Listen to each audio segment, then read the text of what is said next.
Hello friends, স্বাগতম তোমাদের প্রিয় ইউটিউব চ্যানেল অধ্যয়ন। শুরু করার আগে বইটি খুলে রাখুন আর আমার সাথে পড়তে থাকুন। বইটির লেখক ইংলিশ ভাষায় লিখেছেন।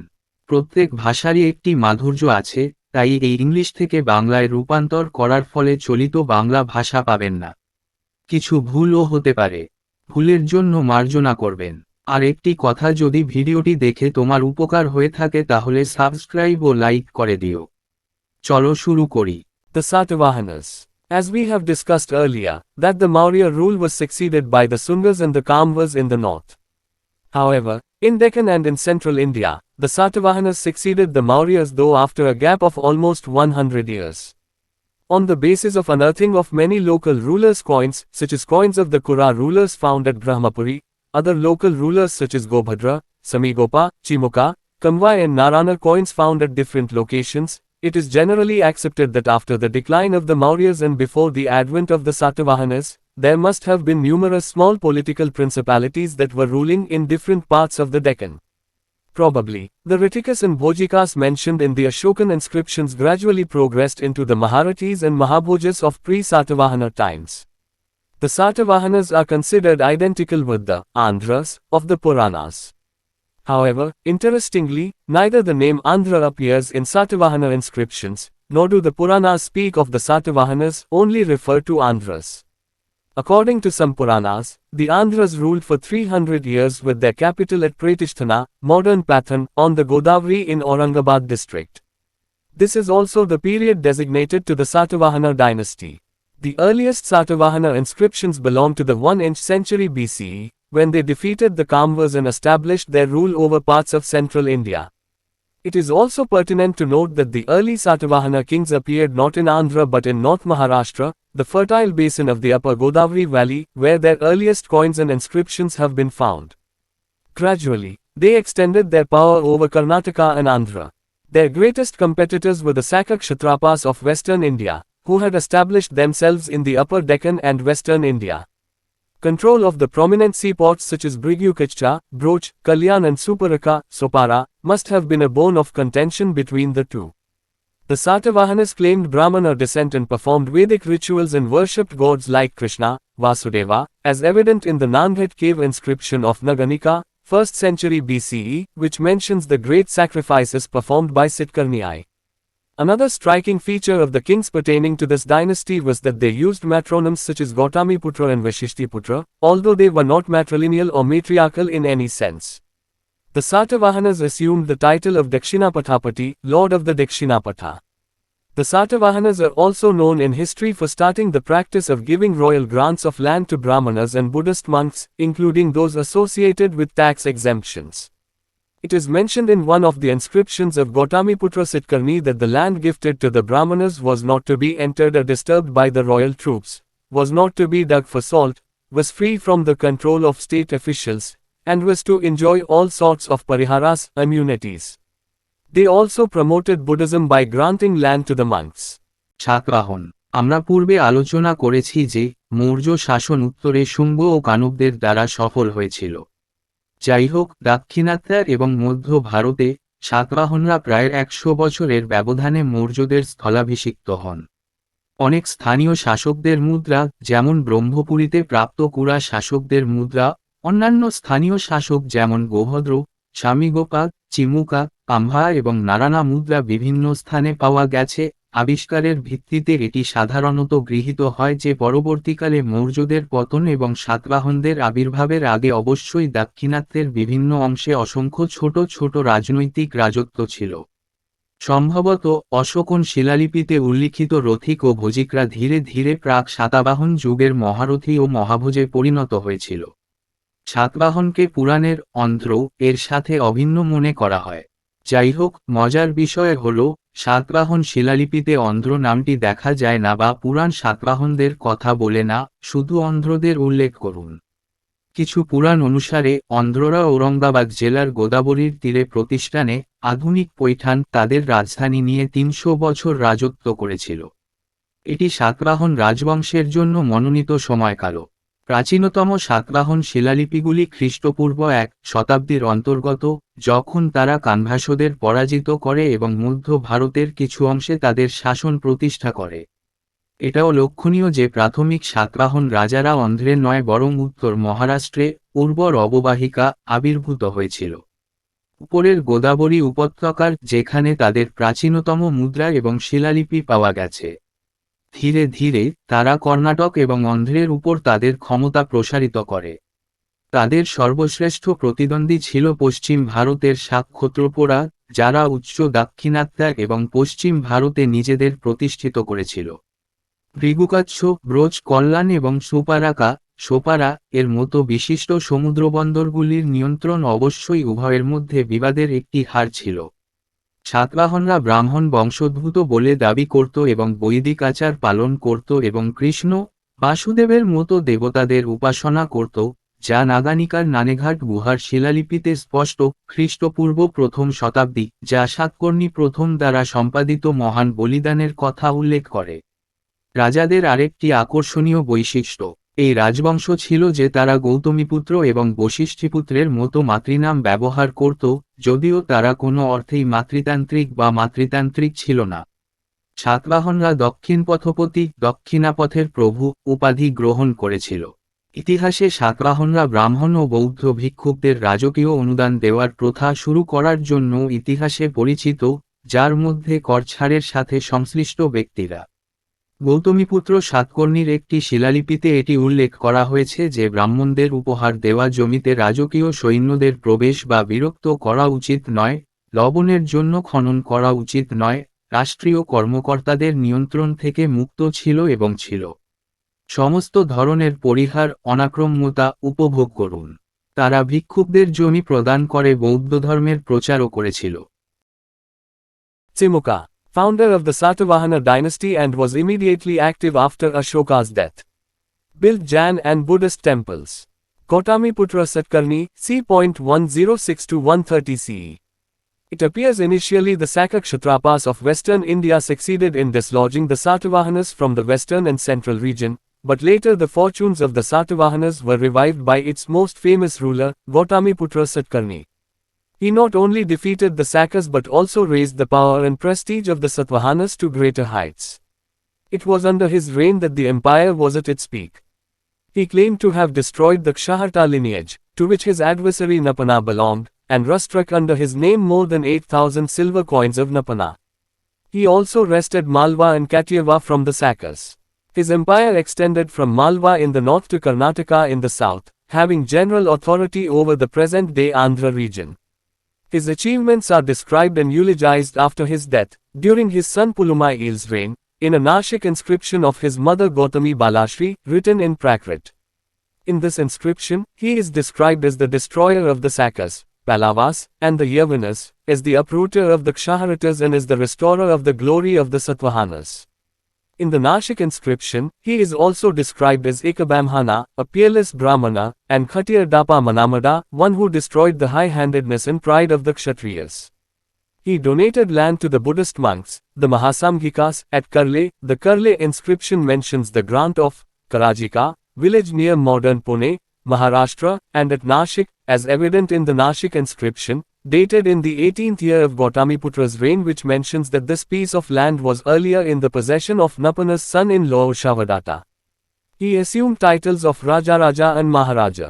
In the later period of his reign, he probably lost some of the conquered Kshatrapa territories to the Kardamaka line of the Saka Kshatrapas of western India, as evident in the Junagadh inscription of the Rudradiman I. সিমুকা Satavahana রাজবংশের প্রতিষ্ঠাতা এবং অশোকের মৃত্যুর পরপরই সক্রিয় ছিলেন। জৈন ও বৌদ্ধ মন্দির নির্মাণ করেন। গৌতমীপুত্র সাতকর্ণী আনুমানিক 106 থেকে 130 খ্রিস্টাব্দ।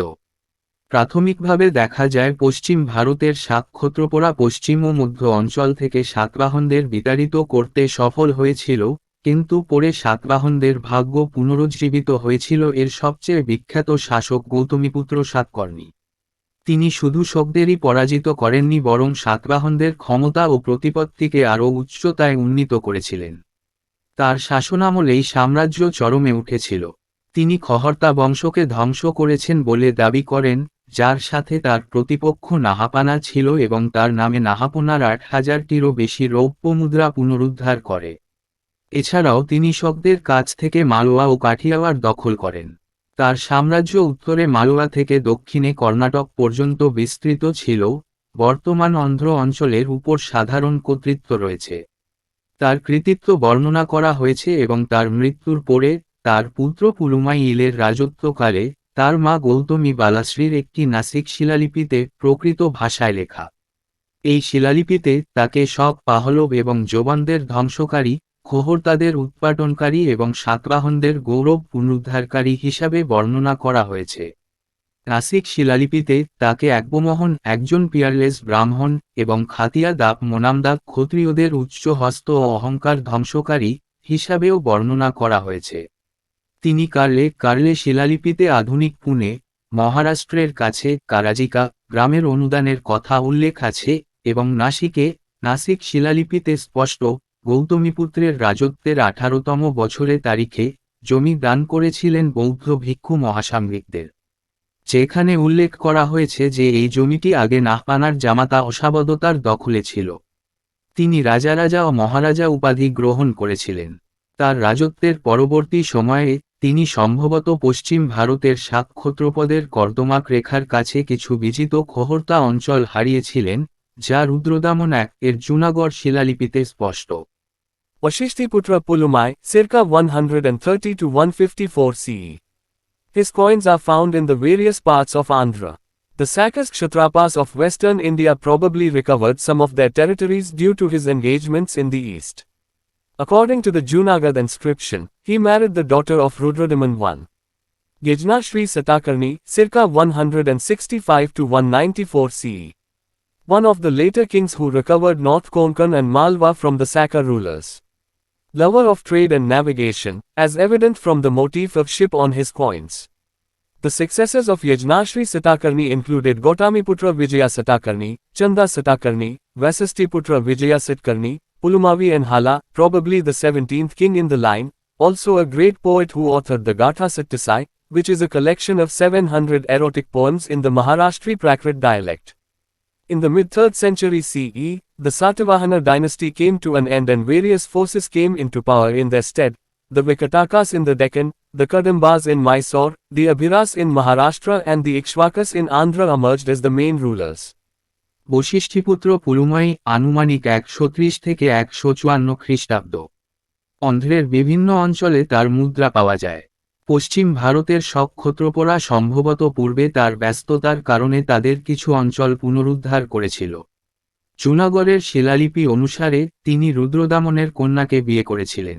যজ্ঞশ্রী সাতকর্ণী আনুমানিক 165 থেকে 194 খ্রিস্টাব্দ। পরবর্তী রাজাদের মধ্যে একজন যিনি উত্তর কোঙ্কণ এবং মালওয়াকে শক শাসকদের কাছ থেকে পুনরুদ্ধার করেছিলেন। বাণিজ্য এবং ন্যাভিগেশন প্রেমী, তার মুদ্রায় জাহাজের মোটিফ থেকে স্পষ্ট। যজ্ঞশ্রী সাতকর্ণীর উত্তরসূরিদের মধ্যে রয়েছে গৌতমীপুত্র বিজয়া সাতকর্ণী, চন্দ সাতকার্ণী, বশিষ্ঠীপুত্র বিজয়া সাতকর্ণী, পুলুমাভি এবং হালা, সম্ভবত লাইনের 17তম রাজা, এছাড়াও একজন মহান কবি যিনি গাথা সত্তাসাই রচনা করেছিলেন, যেটি 700টি কামুক কবিতার সংকলন। প্রাকৃত উপভাষা। খ্রিস্টীয় 3য় শতাব্দীর মাঝামাঝি সাতবাহন রাজবংশের অবসান ঘটে এবং তাদের পরিবর্তে বিভিন্ন শক্তি ক্ষমতায় আসে। দাক্ষিণাত্যের ভাকাটক, মহীশূরে কদম্ব, মহারাষ্ট্রে অভিরা এবং অন্ধ্রের ইক্ষ্বাকুরা প্রধান শাসক হিসেবে আবির্ভূত হয়। Important aspects of the Satavahanas. Polity and administration. The Satavahana king was represented as the upholder of dharma and he generally strove for the royal and divine ideals set forth in the Dharmashastras. In order to attribute divinity to kingship, most kings were represented as possessors of supernatural powers and of qualities of mythical heroes such as Rama, Arjuna, Bhima, and so on. The Satavahanas retained some of the administrative units of Ashokan times. The kingdom was divided into subdivisions called Aharas or Rashtras, meaning districts. There were also officers called Amatyas, Mahamatras who were perhaps ministers or advisors of the king. But, unlike Mauryan times, certain military and feudal traits are found in the administration of the Satavahanas. For instance, the Senapati was appointed provincial governor. It was probably done to keep the tribal people who were not thoroughly Brahminized under strong military control. The lowest level of administration was a grama, village, which was under the charge of a Golmika, village headman, who was also the head of a military regiment consisting of 9 chariots, 9 elephants, 25 horses and 45 foot soldiers. The military character of the Satavahanas is also evident with the use of terms like Kataka and Skandhavaras in their inscriptions, which denote military camps and settlements attached to a particular king and also served as administrative centers. The Satavahana kingdom had 3 grades of feudatories. A. Raja, who had right to strike coins. B. Mahabhoja. C. Senapati. Revenue was collected both in cash and kind. The Satavahana kings were the first in Indian history to make tax-free land grants to Buddhists and Brahmanas to gain religious merit. This practice became more prominent in succeeding periods. সাতবাহনদের গুরুত্বপূর্ণ দিক, polity and administration. Satavahana রাজাকে ধর্মের সমর্থক হিসাবে প্রতিনিধিত্ব করা হয়েছিল এবং তিনি সাধারণত ধর্মশাস্ত্রে উল্লিখিত রাজকীয় ও ঐশ্বরিক আদর্শের জন্য প্রচেষ্টা করতেন। রাজত্বের জন্য দেবত্বের বৈশিষ্ট্যের জন্য বেশিরভাগ রাজাকে অতিপ্রাকৃত ক্ষমতার অধিকারী এবং রাম, অর্জুন, ভীম ইত্যাদির মতো পৌরাণিক নায়কদের গুণাবলীর অধিকারী হিসাবে উপস্থাপন করা হয়েছিল। সাতবাহনরা অশোকন সময়ের কিছু প্রশাসনিক ইউনিট ধরে রেখেছিল। রাজ্যটি উপবিভাগে বিভক্ত ছিল অহর্স বা রাষ্ট্র, যার অর্থ জেলা। এছাড়াও অমাত্য, মহামন্ত্র নামে আধিকারিক ছিলেন যারা সম্ভবত রাজার মন্ত্রী বা উপদেষ্টা ছিলেন। কিন্তু মৌর্য সময়ের বিপরীতে সাতবাহনদের প্রশাসনে কিছু সামরিক ও সামন্তীয় বৈশিষ্ট্য পাওয়া যায়। উদাহরণস্বরূপ, সেনাপতিকে প্রাদেশিক গভর্নর নিযুক্ত করা হয়েছিল। সম্ভবত এটি করা হয়েছিল উপজাতীয় জনগণকে যারা পুরোপুরিভাবে ব্রাহ্মণ্যকরণ করা হয়নি তাদের শক্তিশালী সামরিক নিয়ন্ত্রণে রাখতে।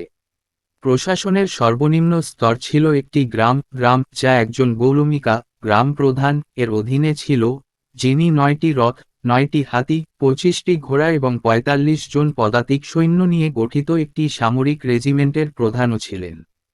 সাতবাহনদের সামরিক চরিত্র তাদের শিলালিপিতে কটক এবং স্কন্ধভর্ষের মতো শব্দ ব্যবহারের মাধ্যমেও স্পষ্ট হয়, যা একটি নির্দিষ্ট রাজার সাথে সংযুক্ত সামরিক শিবির এবং বসতিগুলিকে নির্দেশ করে এবং প্রশাসনিক কেন্দ্র হিসাবেও কাজ করেছিল। সাতবাহন রাজ্যের সামন্তের 3টি শ্রেণী ছিল। ক রাজা, যার মুদ্রা আঘাত করার অধিকার ছিল। খ মহাভোজ। গ সেনাপতি। রাজস্ব নগদ এবং ধরনের উভয়ই সংগ্রহ করা হয়েছিল। সাতবাহন রাজারা ভারতীয় ইতিহাসে প্রথম যিনি ধর্মীয় যোগ্যতা অর্জনের জন্য বৌদ্ধ ও ব্রাহ্মণদের করমুক্ত জমি অনুদান দিয়েছিলেন। এই অভ্যাস পরবর্তী সময়কালে আরও বিশিষ্ট হয়ে ওঠে। Material culture. As the Satavahanas acted as a bridge between North and South India, similarly their material culture was a fusion of both local Deccan elements as well as northern ingredients. Through contacts with the north, the people of Deccan learned the use of coins, burnt bricks, ring wells, the art of writing, and so on. There was regular use of fire-baked bricks and the use of flat, perforated roof tiles which must have aided in the longevity of the construction. For instance, in Karimnagar, as many 22 brick walls have been discovered. The drains were covered and were also underground to lead wastewater into soakage pits. They were also fairly acquainted with the use of iron in agriculture. They probably exploited the rich mineral resources of Deccan such as iron ores from Karimnagar and Warangal and gold from Kolar fields. Unlike the gold coins of the Kushanas, they mostly issued lead coins, which they probably imported from the Romans, apart from copper and bronze coins. The Deccan developed a very advanced rural economy. The people knew about the art of paddy transplantation and especially the area on the confluence of the rivers Krishna and Godavari formed a great rice bowl. The Satavahanas also produced cotton and in different foreign accounts, Andhra was famous for its cotton products. Social organization. Since the Andhras are identified with the early Satavahanas, they were probably a local Deccan tribe who were gradually Brahmanized. The Satavahana kings, such as Gautamiputra Sitkarni, claimed to be Brahmins and considered it their primary duty to uphold the Varna system, that is, the fourfold division of social structure determined by caste. Kings and queens performed Vedic sacrifices and worshipped Vaishnava gods such as Krishna and Vasudeva. Though they made liberal sacrificial feasts to the Brahmanas, They also promoted Buddhism by granting land to Buddhist monks, especially to Mahayana Buddhists. Nagarjunakonda and Amravati in Andhra Pradesh and Nashik and Junar areas of Maharashtra became important Buddhist sites under the Satavahanas and their successors, the Ikshvakas. Due to flourishing trade and commerce, merchants and artisans formed an important, social strata. Merchants generally named themselves after the towns to which they belonged. Both artisans and merchants made generous donations to the Buddhist cause. বস্তুগত সংস্কৃতি সাতবাহনরা যেমন উত্তর ও দক্ষিণ ভারতের মধ্যে সেতুবন্ধন হিসেবে কাজ করেছিল, তেমনি তাদের বস্তুগত সংস্কৃতিও ছিল স্থানীয় দাক্ষিণাত্যের উপাদান এবং উত্তরের উপাদান উভয়ের সংমিশ্রণ। উত্তরের সাথে যোগাযোগের মাধ্যমে দাক্ষিণাত্যের লোকেরা মুদ্রা, পোড়াইট, আমটিকূপ, লেখার শিল্প ইত্যাদির ব্যবহার শিখেছিল। আগুনে বেয়ে ইটের নিয়মিত ব্যবহার এবং সমতল, ছিদ্রযুক্ত ছাদের টাইলসের ব্যবহার ছিল যা অবশ্যই নির্মাণের দীর্ঘায়ুতে সহায়ক ছিল। উদাহরণস্বরূপ করিমনগরে 22টি ইটের দেয়াল আবিষ্কৃত হয়েছে।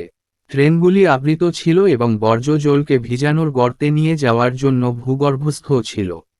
লোহার ব্যবহার ও কৃষিকাজেও তারা মোটামুটি পরিচিত ছিল। তারা সম্ভবত দাক্ষিণাত্যের সমৃদ্ধ খনিজ সম্পদ যেমন করিমনগর ও ওয়ারঙ্গল থেকে লোহার আকরিক এবং কোলার ক্ষেত্র থেকে সোনার ব্যবহার করেছিল। কুষাণদের স্বর্ণমুদ্রার বিপরীতে, তারা তামা ও ব্রোঞ্জের মুদ্রা ছাড়াও বেশিরভাগই সীসার মুদ্রা, যা সম্ভবত রোমানদের কাছ থেকে আমদানি করেছিল, জারি করত। দাক্ষিণাত্যা একটি অত্যন্ত উন্নত গ্রামীণ অর্থনীতি গড়ে তুলেছিল।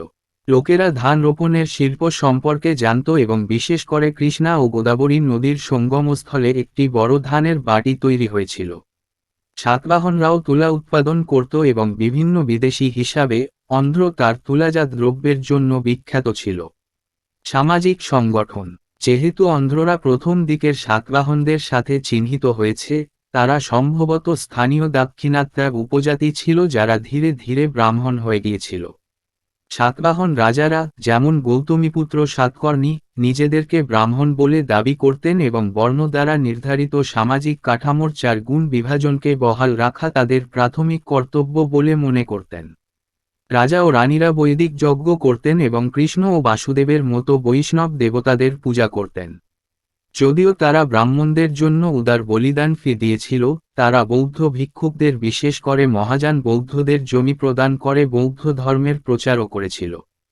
অন্ধ্রপ্রদেশের নাগার্জুনকোন্ডা ও অমরাবতী এবং মহারাষ্ট্রের নাসিক ও জুনার এলাকা সাতবাহন এবং তাদের উত্তরসূরি ইক্ষ্বাকুদের অধীনে গুরুত্বপূর্ণ বৌদ্ধ স্থান হয়ে ওঠে। ব্যবসা বাণিজ্যের উন্নতির কারণে বণিক ও কারিগররা একটি গুরুত্বপূর্ণ সামাজিক স্তর তৈরি করেছিল। বণিকরা সাধারণত তারা যে শহরগুলির অন্তর্গত ছিল তার নামানুসারে নিজেদের নামকরণ করে। কারিগর এবং বণিক উভয়ই বৌদ্ধ ধর্মের জন্য উদার দান করেছিলেন। Architecture. During the Satavahana phase, many chatyas, sacred shrines, and viharas, monasteries, were cut out of the solid rock in the northwestern Deccan or Maharashtra with great precision and skill. The Karle Chatya in the western Deccan belongs to this era. The Nashik inscriptions of Napana and Gautamiputra Satakarni, which are on the walls of the 3 viharas, is another important architectural site belonging to this period. The official language of the Satavahanas was Prakrit, though the script was Brahmi. One famous Prakrit text, Gathasaktesai, is attributed to a Satavahana king called Hala, which consisted of 700 verses all written in Prakrit. Early state of Kalinga.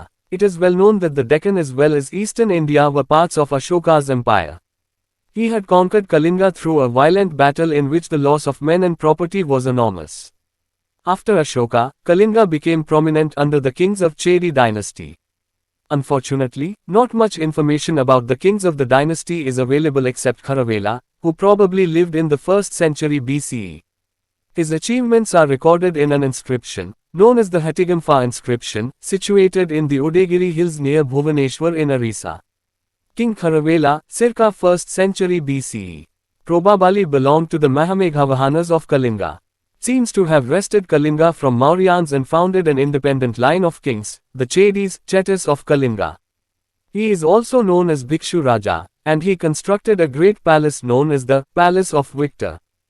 Famous for the Hattigampa inscription, which is engraved on the Udayagiri hills near Bhuvaneshwar. It is the second inscription by Naganika after his Nanagat inscription. follower of Jainism and provided cave shelters for Jaina monks in Udayagiri hills. The Hattigampa inscription proves that Jainism entered Orissa and probably became the state religion within 100 years of death of Mahavira. The inscription is so named because the image of an elephant is carved out of stone next to the boulder carrying the inscription. The inscription tells us that he was a follower of Jainism and had fought many successful battles against his neighbors.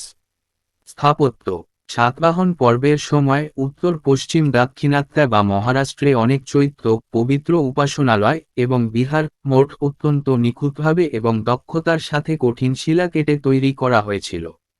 পশ্চিম দাক্ষিণাত্যের কালে চৈত্য এই যুগের অন্তর্গত।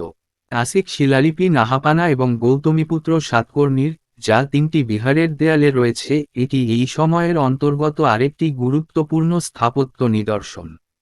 সাতবাহনদের সরকারি ভাষা ছিল প্রাকৃত, যদিও লিপি ছিল ব্রাহ্মী। একটি বিখ্যাত প্রাকৃত পাঠ গাথাসত্ত্বসাই হালা নামক একজন সাতবাহন রাজাকে দায়ী করা হয়, যেটিতে 700টি শ্লোক ছিল যা সমস্ত প্রাকৃত ভাষায় লেখা ছিল। কলিঙ্গের আদি রাজ্য, এটা সুপরিচিত যে দাক্ষিণাত্যের পাশাপাশি পূর্ব ভারত অশোকের সাম্রাজ্যের অংশ ছিল। তিনি একটি হিংসাত্মক যুদ্ধের মাধ্যমে কলিঙ্গ জয় করেছিলেন যেখানে প্রচুর মানুষ এবং সম্পত্তির ক্ষতি হয়েছিল। অশোকের পরে কলিঙ্গ চেদি রাজবংশের রাজাদের অধীনে বিশিষ্ট হয়ে ওঠে। দুর্ভাগ্যবশত খারাভেলা ছাড়া রাজবংশের রাজাদের সম্পর্কে খুব বেশি তথ্য পাওয়া যায় না, যারা সম্ভবত খ্রিস্টপূর্ব প্রথম শতাব্দীতে বসবাস করতেন। উড়িষ্যার ভুবনেশ্বরের কাছে উদয়গিরি পাহাড়ে অবস্থিত হাতিগুম্ফা শিলালিপি নামে পরিচিত একটি শিলালিপিতে তার কৃতিত্ব লিপিবদ্ধ আছে। রাজা খারাভেলা আনুমানিক প্রথম শতাব্দী খ্রিস্টপূর্বাব্দ, সম্ভবত কলিঙ্গের মহামেঘবাহনদের অন্তর্গত। মনে হয় মৌর্যদের কাছ থেকে কলিঙ্গ কেড়ে নিয়েছিলেন এবং কলিঙ্গের চেটিস রাজাদের একটি স্বাধীন ধারা প্রতিষ্ঠা করেছিলেন। তিনি ভিক্ষু রাজা নামেও পরিচিত এবং তিনি একটি মহান প্রাসাদ নির্মাণ করেছিলেন যা ভিক্টোরের প্রাসাদ নামে পরিচিত। ভুবনেশ্বরের কাছে উদয়গিরি পাহাড়ে খোদাই করা হাতিগুম্ফা শিলালিপির জন্য বিখ্যাত। এটি তার নানাঘাট শিলালিপির পর নাগনিকার দ্বিতীয় শিলালিপি। জৈন ধর্মের অনুসারী এবং উদয়গিরি পাহাড়ে জৈন সন্ন্যাসীদের জন্য গুহা আশ্রয় প্রদান করেন। হাতিগুম্ফা শিলালিপি প্রমাণ করে যে জৈন ধর্ম ওড়িশায় প্রবেশ করেছিল এবং সম্ভবত মহাবীরের মৃত্যুর 100 বছরের মধ্যে রাষ্ট্রধর্মে পরিণত হয়েছিল। শিলালিপিটির এমন নামকরণ করা হয়েছে কারণ শিলালিপিটি বহনকারী পাথরের পাশে একটি হাতির চিত্রটি পাথরে খোদাই করা হয়েছে। শিলালিপিটি আমাদের বলে যে তিনি জৈন ধর্মের অনুসারী ছিলেন এবং তার প্রতিবেশীদের বিরুদ্ধে অনেক সফল যুদ্ধ করেছিলেন। Early historical period of South India, from megalithic to the state polities of Chera, Cholas and Pandyas. The megalithic background of South India. As we know, the prehistoric age, the pre-writing phase, is generally followed by the historical period which is normally marked by the beginning of writing and written literature, more settled and stable community life, agriculture by means of iron plowshare, the gradual rise of state system, the use of metal money and a flourishing economy, and so on. However, interestingly, all these phenomena do not emerge in a linear fashion in southern India, especially at the tip of the peninsula with the Kaveri Delta as the nucleus zone, until about the 2nd century BCE. The Neolithic phase of South India, which was highlighted by the use of polished stone axe and blade tools, was succeeded by the megalithic phase, around 1200 BCE to 300 BCE. The upper portions of the peninsula were inhabited by people who were called the megalith builders. Quite strangely, these people are identified not from their actual settlements, which are rare, but from their graves. These graves are called megaliths, as they were encircled with big pieces of stones and were, in most cases, located outside the settlement area. These megalith burial sites have yielded the first iron objects from South India, which include arrowheads, daggers, swords, spearheads, tridents, battle axe, hoes, plowshares, sickles, etc. Besides these, lot of black and red ware pottery has been found buried in these megaliths. These artifacts, along with food grains such as wheat and rice found at various megalithic sites, indicate that the megalithic people followed agro-pastoral and hunting activities for their livelihood. They did not, in all likelihood, practice an advanced type of agriculture, since the number of agricultural tools found in the grave sites are lesser in number in comparison to tools meant for fighting and hunting.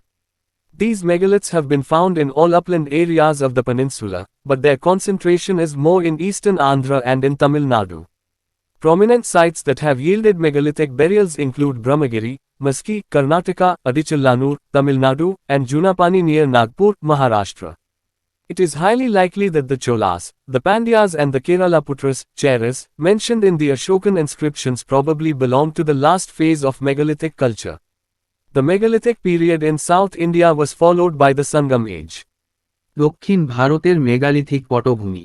আমরা জানি প্রাগৈতিহাসিক যুগ প্রাক লেখার পর্যায় সাধারণত ঐতিহাসিক সময়কাল দ্বারা অনুসরণ করা হয়, যা সাধারণত লেখা এবং লিখিত সাহিত্যের সূচনা দ্বারা চিহ্নিত করা হয়। আরও স্থায়ী এবং স্থিতিশীল সম্প্রদায়ের জীবন, লোহার লাঙ্গল দ্বারা কৃষি, ক্রমান্বয়ে রাষ্ট্র ব্যবস্থার উত্থান, ধাতব অর্থের ব্যবহার এবং একটি সমৃদ্ধ অর্থনীতি, ইত্যাদি। যাই হোক, মজার বিষয় হল এই সমস্ত ঘটনাগুলি দক্ষিণ ভারতের একটি রৈখিক ফ্যাশনে আবির্ভূত হয় না, বিশেষ করে উপদ্বীপের প্রান্তে কাবেরী বদ্বীপ নিউক্লিয়াস অঞ্চল হিসাবে, খ্রিস্টপূর্বাব্দ 2য় শতাব্দী পর্যন্ত। দক্ষিণ ভারতের নিওলিথিক পর্যায়, যা পালিশ করা পাথরের কুড়াল এবং ব্লেডের হাতিয়ারের ব্যবহার দ্বারা হাইলাইট করা হয়েছিল, মেগালিথিক পর্ব প্রায় 1200 খ্রিস্টপূর্বাব্দ থেকে 300 খ্রিস্টপূর্বাব্দ দ্বারা সফল হয়েছিল। উপদ্বীপের উপরের অংশে এমন লোকেরা বাস করত যাদের মেগালিথ নির্মাতা বলা হতো। বেশ আশ্চর্যজনকভাবে এই লোকদের তাদের প্রকৃত বসতি থেকে নয়, যা বিরল, কিন্তু তাদের কবর থেকে শনাক্ত করা হয়। এই কবরগুলিকে মেগালিথ বলা হয় কারণ এগুলি মেগা, বড় পাথরের টুকরো দিয়ে ঘেরা ছিল এবং বেশিরভাগ ক্ষেত্রেই বসতি এলাকার বাইরে অবস্থিত ছিল। এই মেগালিথ কবরস্থানগুলি দক্ষিণ ভারত থেকে প্রথম লোহার বস্তু, যার মধ্যে রয়েছে তীরের মাথা, খঞ্জর, তলোয়ার, বর্শা, ত্রিশূল, যুদ্ধের কুঠার, কুড়াল, লাঙ্গল, কাস্তে ইত্যাদি। এগুলি ছাড়াও এই মেগালিথগুলিতে প্রচুর কালো এবং লাল মৃৎপাত্র পুঁতে পাওয়া গেছে। বিভিন্ন মেগালিথিক সাইটে পাওয়া গম এবং চালের মতো খাদ্যশস্যের সাথে এই নিদর্শনগুলি ইঙ্গিত দেয় যে মেগালিথিক লোকেরা তাদের জীবিকা নির্বাহের জন্য কৃষি, যাজক ও শিকারের কার্যক্রম অনুসরণ করেছিল।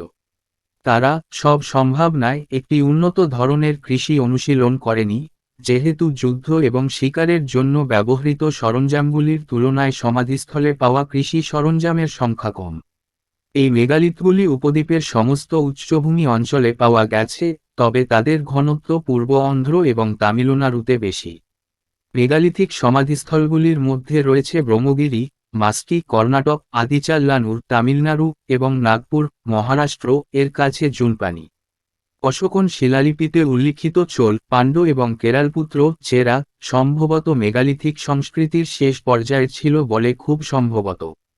দক্ষিণ ভারতে মেগালিথিক যুগের পরে সঙ্গম যুগ। The Sangam age in literature, 3rd century BCE to 3rd century CE. By the 3rd century BCE, the megalithic people moved from the uplands into the fertile river basins and reclaimed the marshy deltaic areas. On account of the influence of both material, iron technology, which promoted forest clearing and plough cultivation, distribution of punch-marked coins of the Janapadas due to a flourishing north-south trade, and cultural contacts from north, as result of the interactions of traders, conquerors, Jaina, Buddhist, Ajivikas and Brahmana missionaries, these megalithic communities came to practice wet paddy cultivation, founded numerous villages and towns and came to have social classes. In due time, the state system also developed in the southern India. 3 early kingdoms, that of the Cholas, the Pandyas and the Cheras, emerged in the rice-growing areas of Tamilakam, the land between the Tirupati hills and the southernmost tip of peninsula. It is for this reason that the advent of the historical period in South India is generally dated to the 3rd century BCE, though with recent archaeological excavations at Kodumanal, the dates can be pushed backwards to at least the 4th century BCE. The major sources of information on the political history of this time are the laudatory poems of the Sangam age literature, which is also referred to as early classical Tamil literature. The Sangam age refers to that period in the early history of South India, when large number of poems in Tamil were composed by a number of authors. The term, Sangam, refers to an assembly or meeting together of Tamil poets. Traditionally, 3 Sangams or assemblies are believed to have been convened one after the other at different places under the patronage of the Pandya kings of Madurai. The poems were modeled on the bardic songs of older times, and were orally transmitted for an indefinite period before they were finally written down by poets who came from both cities and villages, had varied social and professional backgrounds which included both dignitaries of that time such as kings, ministers, merchants, astrologers as well as common folk such as teachers, soldiers, goldsmiths, blacksmiths and carpenters. Sangam literature is primarily secular, and due to their varied themes and authorship, Sangam poems offer rich, diverse vantage points of looking at everyday themes in a Tamilakam context. সঙ্গম যুগ ও সাহিত্য খ্রিস্টপূর্ব তৃতীয় শতাব্দী থেকে তৃতীয় শতাব্দী। খ্রিস্টপূর্ব তৃতীয় শতাব্দীর মধ্যে মেগালিথিক লোকেরা উচ্চভূমি থেকে উর্বর নদী অববাহিকায় চলে আসে এবং জলাবদ্ধ বদ্বীপ অঞ্চলগুলি পুনরুদ্ধার করে। উভয় উপাদানের প্রভাবের কারণে লৌহ প্রযুক্তি, যা বন পরিষ্কার এবং লাঙল চাষকে উৎসাহিত করেছিল, উত্তর দক্ষিণ বাণিজ্যের উন্নতির কারণে জনপদের পঞ্চচিহ্নিত মুদ্রা বিতরণ, এবং উত্তর থেকে সাংস্কৃতিক যোগাযোগ এর মিক্সক্রিয়াগুলির ফলস্বরূপ ব্যবসায়ী, বিজেতা, জৈন, বৌদ্ধ, আজীবিকা এবং ব্রাহ্মণ ধর্মপ্রচারক এই মেগালিথিক সম্প্রদায়গুলি ভেজা ধান চাষের অনুশীলন করতে এসেছিল, অসংখ্য গ্রাম ও শহর প্রতিষ্ঠা করেছিল এবং সামাজিক শ্রেণীতে এসেছিল। যথাসময়ে দক্ষিণ ভারতেও রাষ্ট্র ব্যবস্থার বিকাশ ঘটে। তিনটি আদি সাম্রাজ্য চোল, পাণ্ড্য এবং চেরাদের তামিলকামের ধান উৎপাদনকারী এলাকায় তিরুপতি পাহাড় এবং উপদ্বীপের দক্ষিণতম প্রান্তের মধ্যবর্তী জমি আবির্ভূত হয়েছিল।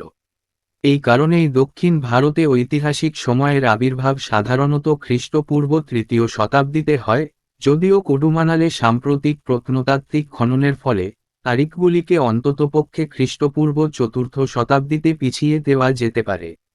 এই সময়ের রাজনৈতিক ইতিহাসের তথ্যের প্রধান উৎস হল সঙ্গম যুগের সাহিত্যের প্রশংসামূলক কবিতা, যাকে প্রাচীন ধ্রুপদী তামিল সাহিত্যও বলা হয়। সঙ্গম যুগ বলতে দক্ষিণ ভারতের প্রাথমিক ইতিহাসের সেই সময়কালকে বোঝায়, যখন তামিল ভাষায় প্রচুর সংখ্যক কবিতা অনেক লেখক দ্বারা রচিত হয়েছিল। সঙ্গম শব্দটি তামিল কবিদের সমাবেশ বা একত্রে সভা বোঝায়। ঐতিহ্যগতভাবে মাদুরাইয়ের পাণ্ড্য রাজাদের পৃষ্ঠপোষকতায় বিভিন্ন স্থানে একের পর এক তিনটি সঙ্গম বা সমাবেশ অনুষ্ঠিত হয়েছিল বলে মনে করা হয়। কবিতাগুলি পুরানো সময়ের বার্ডিক গানের উপর ভিত্তি করে তৈরি করা হয়েছিল এবং মৌখিকভাবে ছিল, শহর এবং গ্রাম উভয় থেকে আগত কবিদের দ্বারা লিখিত হওয়ার আগে একটি অনির্দিষ্ট সময়ের জন্য প্রেরণ করা হয়েছিল। বিভিন্ন সামাজিক এবং পেশাগত পটভূমি ছিল যার মধ্যে সেই সময়ের উভয় বিশিষ্ট ব্যক্তিদের অন্তর্ভুক্ত ছিল, যেমন রাজা, মন্ত্রী, বণিক, জ্যোতিষী এবং সাধারণ লোক যেমন শিক্ষক, সৈন্য, স্বর্ণকার, কামার এবং ছুতার। সঙ্গম সাহিত্য মূলত ধর্মনিরপেক্ষ এবং তাদের বিভিন্ন থিম এবং লেখকত্বের কারণে সঙ্গম কবিতাগুলি তামিলকাম প্রসঙ্গে দৈনন্দিন থিমগুলিকে দেখার সমৃদ্ধ, বৈচিত্র্যময় সুবিধা প্রদান করে। Sangam literature corresponds to the post-Maurya and pre-Gupta period. First Sangam, place of organization, Thenmadurai, Chairman, Agastya, outcome, relevant fact, its works did not survive. Second Sangam, place of organization, Kapatapuram, Chairman, Agastya and Tolkapiya, a disciple of Agaste, outcome, relevant fact, only the Tolkappiyam, a Tamil grammar by Tolkapiya survives. Third Sangam, place of organization, Madurai, Chairman, Nakirar, outcome, relevant fact, forms the entire corpus of existing Sangam literature. The Sangam corpus includes 6 of the 8 anthologies of poems included in the Etutokai, the 8 collections, and 9 of the 10 pattus, songs, of the Pattupattu, the 10 songs. The style and certain historical references in the poems suggest that this literature is most likely composed between 3rd century BCE and 3rd century CE. Around mid-8th century, they were compiled into anthologies, which were further collected into the super-anthologies, the anthologies of anthologies, called the Etutokai and the Pattupattu. It is rather interesting to note that the anthologies include a total of 2,381 poems ascribed to 473 poets, out of whom 30 poets were women. Apart from these poems, the first 2 books of the Tolkappiyam, a book on Tamil grammar and poetics written by Tolkappiya, are also a part of the corpus of Sangam literature. There is also mention of the Agattiyam, which was the first known book on Tamil grammar. It was supposedly written by the sage Agathiyar, and is believed to be lost beyond redemption. The sage Agathiyar, according to Hindu legends, brought the Tamil language and its syntax to the Tamil people from god Shiva. It is believed that Tolkappiyya, the author of Tolkappiyam, was the disciple of Agathiyar. Poems within Sangam literature were composed on two broader themes of Akam, love, and Puram, mostly based on war but also included public poetry such as poems on good and evil, community and kingdom. A remarkable feature of Sangam literature is its vivid portrayal of the contemporary society and culture of Tamilakam and its peaceful and harmonious interactions with the northern, Aryan, culture. Sangam literature can be divided into two groups, narrative and didactic.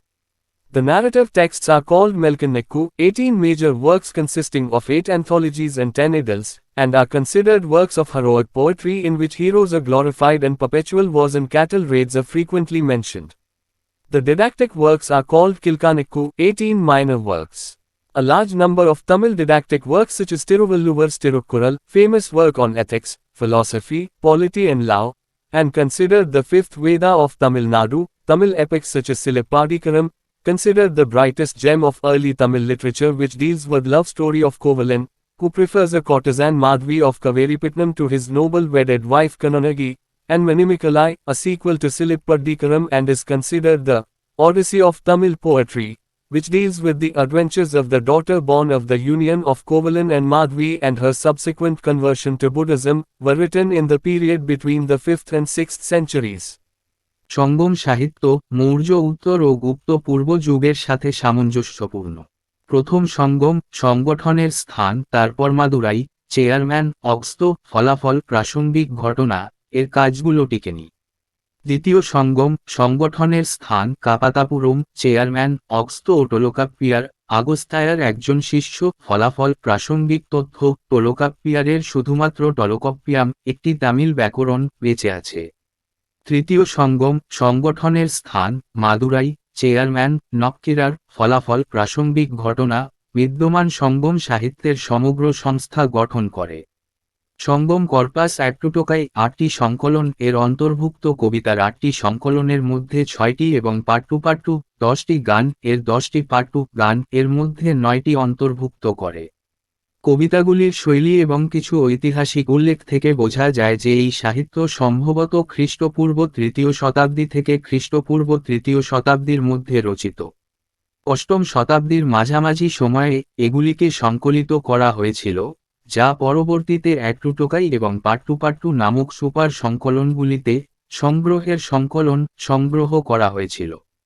এটি লক্ষ্য করা বরং আকর্ষণীয় যে সংকলনগুলিতে 473 জন কবির মোট 2-3-8টি কবিতা অন্তর্ভুক্ত রয়েছে, যার মধ্যে 30 জন মহিলা ছিলেন। এই কবিতাগুলি ছাড়াও টোলকাপ্পিয়ামের প্রথম দুটি বই, টোলকাপ্পিয়ারের লেখা তামিল ব্যাকরণ এবং কাব্যতত্ত্বের উপর একটি বই ও সঙ্গম সাহিত্যের একটি অংশ। আগাত্তিয়ামেরও উল্লেখ আছে, যেটি তামিল ব্যাকরণের প্রথম পরিচিত বই ছিল। এটি অনুমিতভাবে ঋষি আগাথিয়ার দ্বারা লিখিত হয়েছিল এবং বিশ্বাস করা হয় যে এটি মুক্তির বাইরে হারিয়ে গেছে। ঋষি আগাথিয়ার, হিন্দু কিংবদন্তি অনুসারে, তামিল ভাষা এবং এর বাক্য গঠনটি তামিল জনগণের কাছে নিয়ে এসেছিলেন দেবতা শিবের কাছ থেকে। এটা বিশ্বাস করা হয় যে টলকাপ্পিয়ার আগাথিয়ারের শিষ্য ছিলেন। সঙ্গম সাহিত্যের কবিতাগুলি আকম, ভালোবাসা এবং পুরম, বেশিরভাগই যুদ্ধের উপর ভিত্তি করে, তবে জনসাধারণের কবিতা যেমন ভালো এবং মন্দ, সম্প্রদায় এবং রাজ্যের কবিতা অন্তর্ভুক্ত, এর দুটি বিস্তৃত থিম নিয়ে রচিত হয়েছিল। সঙ্গম সাহিত্যের একটি উল্লেখযোগ্য বৈশিষ্ট্য হল তামিলকামের সমসাময়িক সমাজ ও সংস্কৃতির উজ্জ্বল চিত্রায়ন এবং উত্তরের আর্য সংস্কৃতির সাথে এর শান্তিপূর্ণ ও সুরেলা মিথস্ক্রিয়া। সঙ্গম সাহিত্যকে দুই ভাগে ভাগ করা যায়, আখ্যান ও উপদেশমূলক। বর্ণনামূলক গ্রন্থগুলিকে বলা হয় মেলকান্নাক্কু, 8টি কাব্যগ্রন্থ এবং 10টি মূর্তি সমন্বিত 18টি প্রধান রচনা, এবং এটিকে বীরত্বপূর্ণ কবিতার কাজ হিসাবে বিবেচনা করা হয় যেখানে নায়কদের মহিমান্বিত করা হয় এবং চিরস্থায়ী যুদ্ধ এবং গবাদি পশুর অভিযানের কথা প্রায়শই উল্লেখ করা হয়। শিক্ষামূলক কাজগুলিকে কিলকানাক্কু, 18 ছোট কাজ বলা হয়।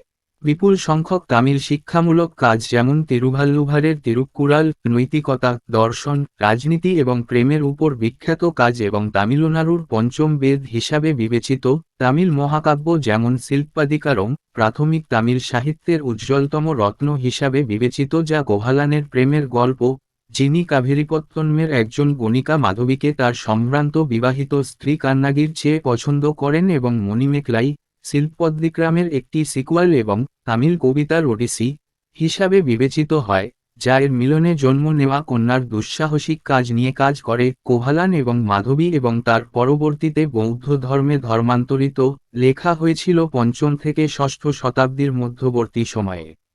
The three early kingdoms, the Pandys, the Cholas and the Cheras. The southern end of the Indian peninsula situated south of the Krishna River was divided amongst three early kingdoms and a large number of chieftains wherein the chieftainship was hereditary. The important Vendor, crowned kings, who dominated the Tamilakam region during the Sangam age were the Pandyas in the valleys of the Tamrapani, Sri Lanka, and Vagai, the Cholas in the lower Krishna valley and the Cheras on the Kerala coast. These kings had their own particular insignia of royalty such as the special umbrella, the drum and the staff. The Cholas, Pandyas and Cheras had several subordinate chiefs known as Velir, chieftains, who used to pay a regular tribute to the king. The kings and chieftains often formed alliances with one another and fought each other. Internecine conflict was the norm of the day and this probably also gave large scope to the Sangam poets to compose poems on war. The Pandyas kingdom covers modern Tirunelveli, Madurai Ramnad districts and South Travancore, capital, Madurai, emblem, fish, premium port, Korkai. The Cholas kingdom covers modern Tanjore and Trichinopoly district of Tamil Nadu, capital, Urayur, emblem, tiger, premium port, Puhar, modern Kaveripettinam. The Cheras kingdom covers mostly Kerala coast, capital, Venji, Karuvur, emblem, bow, premium port, Tondi and Machiri. তিনটি প্রাথমিক রাজ্য পান্ডেস চোলাস এবং Cheras. Krishna নদীর দক্ষিণে অবস্থিত ভারতীয় উপদ্বীপের দক্ষিণ প্রান্তটি তিনটি প্রাথমিক রাজ্য এবং বিপুল সংখ্যক সর্দিদের মধ্যে বিভক্ত ছিল যেখানে সর্দেনশিপটি বংশগত ছিল। সঙ্গম যুগে তামিলাকাম অঞ্চলে আধিপত্য বিস্তারকারী গুরুত্বপূর্ণ বিক্রেতার মুকুটযুক্ত রাজা তিনি ছিলেন তাম্রপাল। শ্রীলঙ্কা উপত্যকাগুলিতে পাণ্ড এবং ভাইগাই, নিম্ন কৃষ্ণ উপত্যকার কোলাস এবং কেরালার উপকূলে চেরাস। এই রাজাদের রয়্যালটির নিজস্ব বিশেষ চিহ্ন যেমন বিশেষ ছাতা গ্রাম এবং কর্মীদের ছিল। চোলাস পাণ্ড এবং চেরাদের বেশ কয়েকটি অধস্তন প্রধান ছিলেন ভেলির চিফটেন্স নামে পরিচিত যারা রাজার প্রতি নিয়মিত শ্রদ্ধা নিবেদন করতেন। রাজা এবং সর্দাররা প্রায়শই একে অপরের সাথে জোট গঠন করে এবং একে অপরের সাথে লড়াই করে। আন্তঃসত্ত্বা দ্বন্দ্ব ছিল সেই সময়ের আদর্শ এবং এটি সম্ভবত যুদ্ধের কবিতা রচনা করার জন্য সাঙ্গম কবিদেরও বড় সুযোগ দিয়েছিল। পান্ডিয়াস কিংডম আধুনিক তিরুনেলভেলি, মাদুরাই রামনাথ জেলা এবং দক্ষিণ ট্রাভানকোরকে কভার করে। মূলধন মাদুরাই, প্রতীক মাছ, প্রিমিয়াম বন্দর করকাই। চোলাস কিংডম তামিলনাড়ুর আধুনিক তাঞ্জোর এবং ত্রিচিনোপলি জেলা জুড়ে। মূলধন উড়িয়ুর, প্রতীক টাইগার, প্রিমিয়াম বন্দর পুহার, আধুনিক কাভেরিপট্টনম। চেরাস কিংডম বেশিরভাগ কেরালা উপকূল জুড়ে। মূলধন ভাঞ্জি, করুভুর, প্রতীক ধনুক, প্রিমিয়াম বন্দর টন্ডি এবং মুচিরি। The Pandyas. The Pandya territory occupied the southernmost and the southeastern portion of the Indian peninsula. The Pandyas are first mentioned by Megasthenes in his Indica, wherein he refers to a Pandya kingdom famous for pearls and ruled by a woman, which may suggest some matriarchal influence in the Pandya society. Even Sangam literature mentions Pandya rulers and describes the Pandya kingdom as wealthy and prosperous. The Pandya kings profited from trade with Roman Empire and even sent embassies to the Roman Emperor Augustus. They performed Vedic sacrifices and the Brahmanas in their territory enjoyed considerable influence. The early Pandya kings were Nedion, Palshalai Mudukudumi, and other prominent Pandya kings were. Nedunjelian I. It is believed that he died of remorse due to his tragic role, as he ordered the execution, in the death of Kovalan, the hero and the husband of Kanonagi of the Silippadikaram. Nedunjelian II. He is one of the most important Pandya kings and is credited with many major military victories and acquiring territories from other chieftains. It is believed that at a very young age, He defeated a confederacy of Cheras, Cholas and 5 other chieftains in the Battle of Taliyalinganam. In this battle, the Chera king was taken prisoner. Two Tamil Brahmi inscriptions from Mangalam pertaining to early 2nd century BCE mentions that a subordinate and relative of Nedunjeliyan presented gifts to Jaina monks. A 1st century BCE inscription from Aligarmalai mentions about a person called Katumara Nathan, who appears to be either a Pandyan prince or subordinate. Pandya অঞ্চলটি ভারতীয় উপদ্বীপের দক্ষিণ সর্বাধিক এবং দক্ষিণ পূর্ব অংশটি দখল করেছিল। পাণ্ড্যরা প্রথমে তার ইন্ডিকাতে মেগাস্থিনিস দ্বারা উল্লেখ করেছেন, যেখানে তিনি মুক্তদের জন্য বিখ্যাত একটি পাণ্ড্য রাজ্যকে উল্লেখ করেছেন এবং একজন মহিলার দ্বারা শাসিত, যা পাণ্ড্য সমাজে কিছু মাতৃত্বকালীন প্রভাবের পরামর্শ দিতে পারে। এমনকি সঙ্গম সাহিত্যে পাণ্ড্য শাসকদের উল্লেখ করা হয়েছে এবং পাণ্ড্য রাজ্যকে ধনী ও সমৃদ্ধ হিসাবে বর্ণনা করেছেন। পাণ্ড্য রাজারা রোমান সাম্রাজ্যের সাথে বাণিজ্য থেকে লাভ করেছিলেন এবং এমনকি রোমান সম্রাট অগাস্টাসের দূতাবাস পাঠিয়েছিলেন। তারা বৈদিক ত্যাগ স্বীকার করেছিল এবং তাদের অঞ্চলে ব্রাহ্মণরা যথেষ্ট প্রভাব উপভোগ করেছিল। প্রাথমিক পাণ্ড্য রাজারা ছিলেন নেডিয়ন, পালশালাই মুদুকুদুমি এবং অন্যান্য বিশিষ্ট পাণ্ড্য রাজারা ছিলেন। নেদুনজেলিয়ান এটা বিশ্বাস করা হয় যে তিনি শিলাপ্পাদিকার্মের নায়ক এবং কান্নাগির স্বামী কোভালানের মৃত্যুতে তার মর্মান্তিক ভূমিকার, যেমন তিনি মৃত্যুদণ্ডের আদেশ দিয়েছিলেন, এর কারণে অনুশোচনাকালে মারা গিয়েছিলেন। নেদুনজেলিয়ান তিনি অন্যতম গুরুত্বপূর্ণ পাণ্ড্য রাজা এবং অনেক বড় সামরিক বিজয় এবং অন্যান্য সর্দারদের কাছ থেকে অঞ্চল অর্জনের কৃতিত্ব। এটি বিশ্বাস করা হয় যে খুব অল্প বয়সেই তিনি তালায়ালঙ্গনামের যুদ্ধে চেরাস, চোলাস এবং আরও 5 জন সরকারিকে একটি কনফেডারেসিকে পরাজিত করেছিলেন। এই যুদ্ধে চেরা রাজাকে বন্দী করা হয়েছিল। খ্রিস্টপূর্ব 2 শতাব্দীর গোড়ার দিকে মঙ্গুলাম থেকে 2টি তামিল ব্রাহ্মী শিলালিপিতে উল্লেখ করা হয়েছে যে নেদুনজেলিয়ানের অধস্তন এবং আত্মীয় জৈন সন্ন্যাসীদের কাছে উপহার উপস্থাপন করেছিলেন। খ্রিস্টপূর্ব 1ম শতাব্দীর আলগরমালাইয়ের কাছ থেকে শিলালিপিতে কাতুমারা নাটান নামক ব্যক্তির সম্পর্কে উল্লেখ করা হয়েছে, যিনি হয় পান্ডিয়ান রাজপুত্র বা অধস্তন বলে মনে হয়। The Cholas. The Chola kingdom, which in early medieval times was also known as Cholamandalam, Coromandel, was situated to the northeast of the territory of the Pandyas and between the Pennar and the Velar rivers. Their chief center of political power and capital Urayur was famous for cotton trade. They also maintained an efficient navy.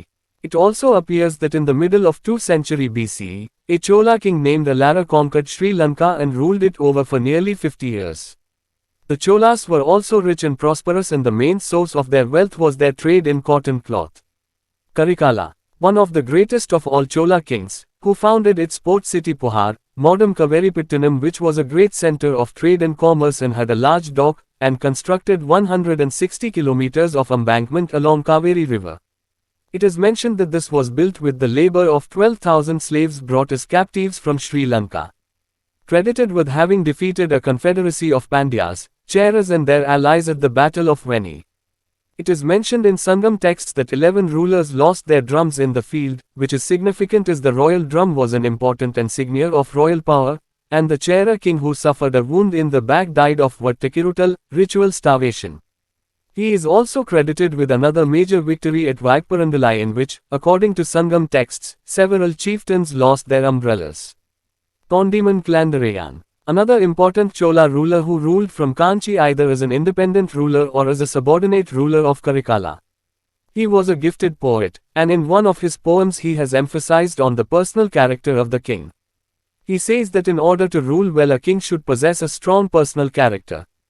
Under Karikala's successors, especially Nilangili and Nedungili, who fought bitterly among themselves for the throne, the Chola power rapidly declined, and it is believed that their neighboring powers expanded their empire at their cost. Later, the Pallavas from north wrested a lot of their territories. From the 4th to 9th century CE, the Cholas played a marginal role in South Indian history.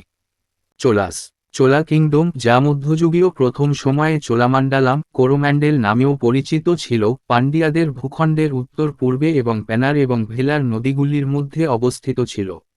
তাদের রাজনৈতিক শক্তি এবং রাজধানী উড়িউর chief centre তুলা ব্যবসায়ের জন্য বিখ্যাত ছিল। তারা একটি দক্ষ নৌবাহিনীও বজায় রেখেছিল।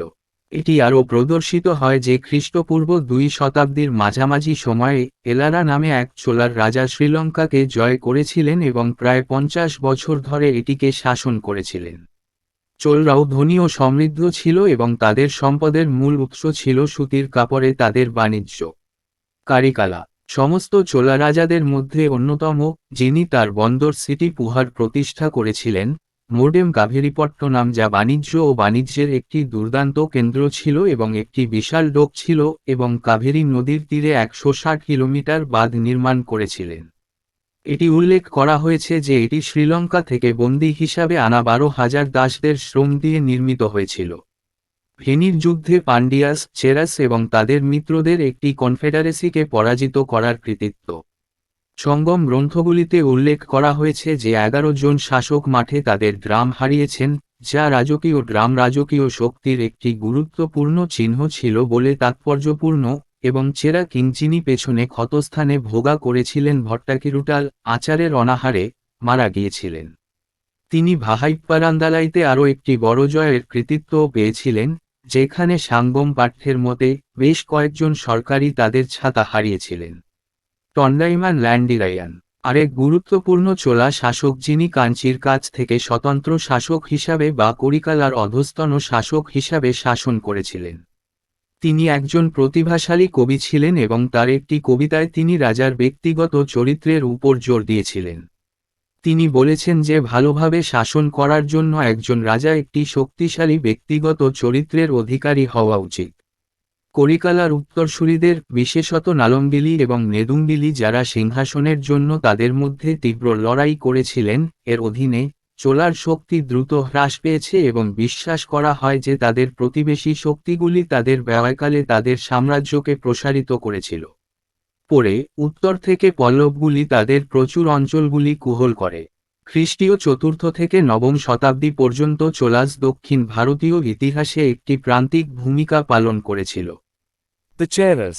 The Cheras were situated to the west and north of the Pandyas. It was an important and prosperous kingdom owing to its trade with the Romans. It appears that the Romans had in fact set up 2 regiments at Muziri, Machini, near modern Kochi, to protect their interests, and also built a temple of Augustus. The history of the Cheras was marked with continuous battles with the Cholas and the Pandyas. Udiyanjeral, earliest known Chera king, Nedunjeral Aden, one of the prominent kings of Chera dynasty, who probably defeated 7 crowned kings and won the coveted title of Adhiraja. It is also claimed that he not only defeated an enemy on the Malabar coast but also captured several Yavana traders and later released them after taking ransom. He is also believed to have fought a war against a Chola king. However, in this war unfortunately both the principal adversaries, that is to say the Chola king and Nedunjeral, lost their lives. Kuttuvan, the younger brother of Nedunjeral Aden, conquered Kongu and extended the power of the Cheras up to the eastern and western oceans. One of Aden's sons is also described as an Adhiraja who claimed to wear a garland of 7 crowns and was victorious against Enji, a chieftain of Tagadur. Tsenguttuvan was Nedunjeral Aden's son and according to Chera poets was their greatest king, who is also known as the Red, a good Chera. He led many successful military expeditions. He won a battle against the Mokur chieftain.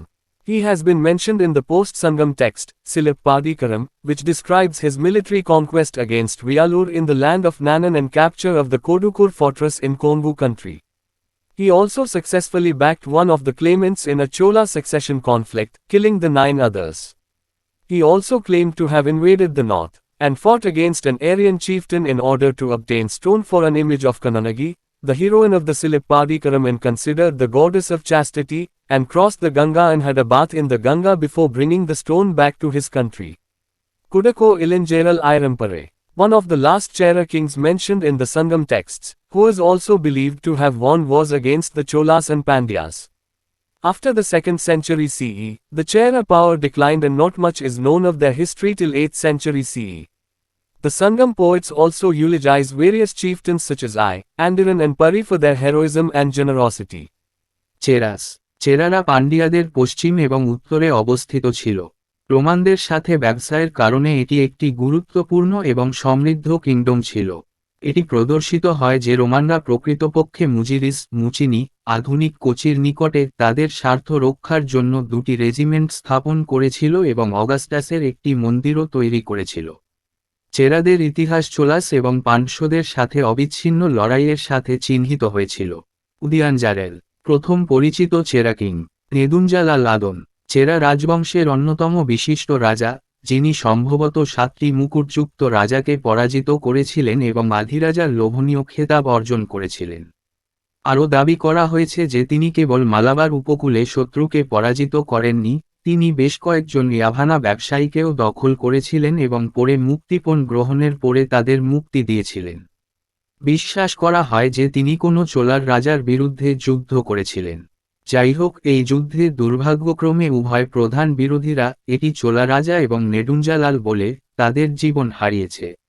নেদুনজালাল আদনের ছোট ভাই কুতুভান কঙ্গুকে জয় করেছিলেন এবং চেরাদের শক্তি পূর্ব ও পশ্চিম মহাসাগর পর্যন্ত বাড়িয়েছিলেন। আদনের এক পুত্রকেও এমন এক ধীরাজা হিসাবেও বর্ণনা করা হয়েছে যিনি দাবি করেছিলেন যে 7 মুকুটের মালা পরেছিলেন এবং অঞ্জির বিরুদ্ধে তাগাদুরের একজন চিফটেন বিজয়ী ছিলেন।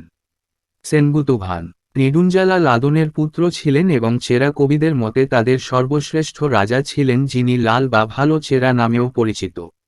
তিনি অনেক সফল সামরিক অভিযানের নেতৃত্ব দিয়েছিলেন। তিনি মুকুর চিফটেনের বিপক্ষে যুদ্ধে জিতেছিলেন। সাইংদাম পরবর্তী পাঠ্য সিলাপ্পাদিকারামে তার উল্লেখ করা হয়েছে, যা নান্নান ভূমিতে ভায়ালুরের বিরুদ্ধে তার সামরিক বিজয় এবং কঙ্গু দেশে কোডুকুর দুর্গকে দখল করার বর্ণনা দিয়েছেন। তিনি চোলার উত্তরাধিকার সংঘাতের ক্ষেত্রে একজন দাবিদারকে সফলভাবে সমর্থন করেছিলেন এবং অন্য 9 জনকে হত্যা করেছিলেন। তিনিও দাবি করেছিলেন যে তিনি উত্তর আক্রমণ করেছিলেন এবং কান্নাগির চিত্রের জন্য পাথর পেতে সিলাপ্পাদিকার্মের নায়িকা হিসাবে বিবেচিত হয়ে সতীত্বের দেবীকে বিবেচনা করেছিলেন, এর জন্য পাথর পাওয়ার জন্য একটি আর্য সর্দার বিরুদ্ধে লড়াই করেছিলেন এবং গঙ্গায় পেরিয়েছিলেন এবং গঙ্গায় স্নান করেছিলেন পাথরটি তার দেশে ফিরিয়ে আনার আগে। কুডাক্কো ইলাঞ্জালাল ইরমপরাই সঙ্গম গ্রন্থগুলিতে উল্লিখিত সর্বশেষ চেরা রাজাদের একজন, যিনি চোলাস এবং পান্ড্যদের বিরুদ্ধে যুদ্ধ জিতেছিলেন বলেও বিশ্বাস করা হয়। 2য় শতাব্দীর পরে চেরা শক্তি হ্রাস পেয়েছে এবং তাদের ইতিহাস সম্পর্কে খুব বেশি জানা যায়নি 8ম শতাব্দী পর্যন্ত। সাঙ্গম কবিরা তাদের বীরত্ব এবং উদারতার জন্য এওয়াই, আন্দিরান এবং পরীর মতো বিভিন্ন সর্দিদেরও প্রশংসা করেন। The administration and social life in the 3 early kingdoms. The economy in Sangam age. The whole Tamilakam in this period was divided into 5 tinis, or eco-zones based on their economic resources. These were Kurinji, Hili region, Pali, Arid zone, Mulle, pastoral tracts, Marudam, wetlands, and Neetal, seacoast. These zones were not clearly demarcated, and were scattered all around the region. Because of their different geographical contexts and ecological specialties, people in different tinis had their own modes of subsistence. For example, in Kurinji, it was hunting and gathering. In Pali, where people could not produce anything, they took to raiding and plundering. In Mulle, people practiced animal husbandry. In Marudam, it was plough agriculture, and in Neetal, people took to fishing and salt making. The people were engaged in various economic activities such as agriculture, crafts, and trade. Rice was the most important crop. It formed the main part of people's diet and also served as a medium of barter exchange for inland trade. The top of the peninsula and the adjacent regions were extremely fertile and produced paddy, ragi, sugarcane, fruit, pepper and turmeric. Since the Tamil region does not have perennial rivers, the chiefs, wherever possible, encouraged agricultural activities by making tanks and dams. The Chola king Karikala of the Sangam age is credited with constructing a dam on the river Kaveri. It is considered to be the earliest dam in the country. Among the crafts, the most important one was spinning and weaving of textiles, cotton as well as silk. Salt manufacture was another important activity. The most important feature of the Sangam economy was flourishing trade with the Roman world. The best account of Indo-Roman trade is given in the book called The Periplus of the Erythraean Sea, which was written in the 1st century CE by an anonymous author. Another Roman writer, Pliny, complains in his account, Natural History, that Rome was drained of gold on account of her trade with India. Major items of export to the Romans were the Indian products such as spices, included Yavanapriya or pepper, perfumes, jewels, ivory and fine textiles, muslin especially, several precious and semi-precious stones like diamond, carnelian, turquoise, agate, sapphire, and so on, besides pearls, indigo, sandalwood, iron and steel cutlery. Against this import, Romans exported gold and silver to India. It is confirmed by the recovery of a large number of Roman gold coins in South India. Other important items of export from the Roman Empire included wine, which is indicated by wine amphorae and shards of Roman wares found in significant numbers at Arikamedu in South India. Besides these, the Western traders also brought tin, lead, coral and slave girls to the subcontinent. তিনটি প্রাথমিক রাজ্যে প্রশাসন এবং সামাজিক জীবন। সাঙ্গম যুগে অর্থনীতি। এই সময়ের পুরো তামিলাকামকে তাদের অর্থনৈতিক সম্পদের ভিত্তিতে 5টি টিনাই বা ইকোজোনে বিভক্ত করা হয়েছিল। এগুলি হলেন কুরিঞ্জি পার্বত্য অঞ্চল, পালাই শুকনো অঞ্চল, মোল্লাই যাজক ট্র্যাক্টস, মারুদম ভেজা জমি এবং নিটাল সমুদ্র সৈকত। এই অঞ্চলগুলি স্পষ্টভাবে সীমাবদ্ধ করা হয়নি এবং অঞ্চল জুড়ে ছড়িয়ে ছিটিয়ে ছিল। তাদের বিভিন্ন ভৌগোলিক প্রসঙ্গ এবং বাস্তুসংস্থানীয় বিশেষত্বের কারণে বিভিন্ন টিনাইয়ের লোকেরা তাদের নিজস্ব জীবিকা নির্বাহের পদ্ধতি ছিল।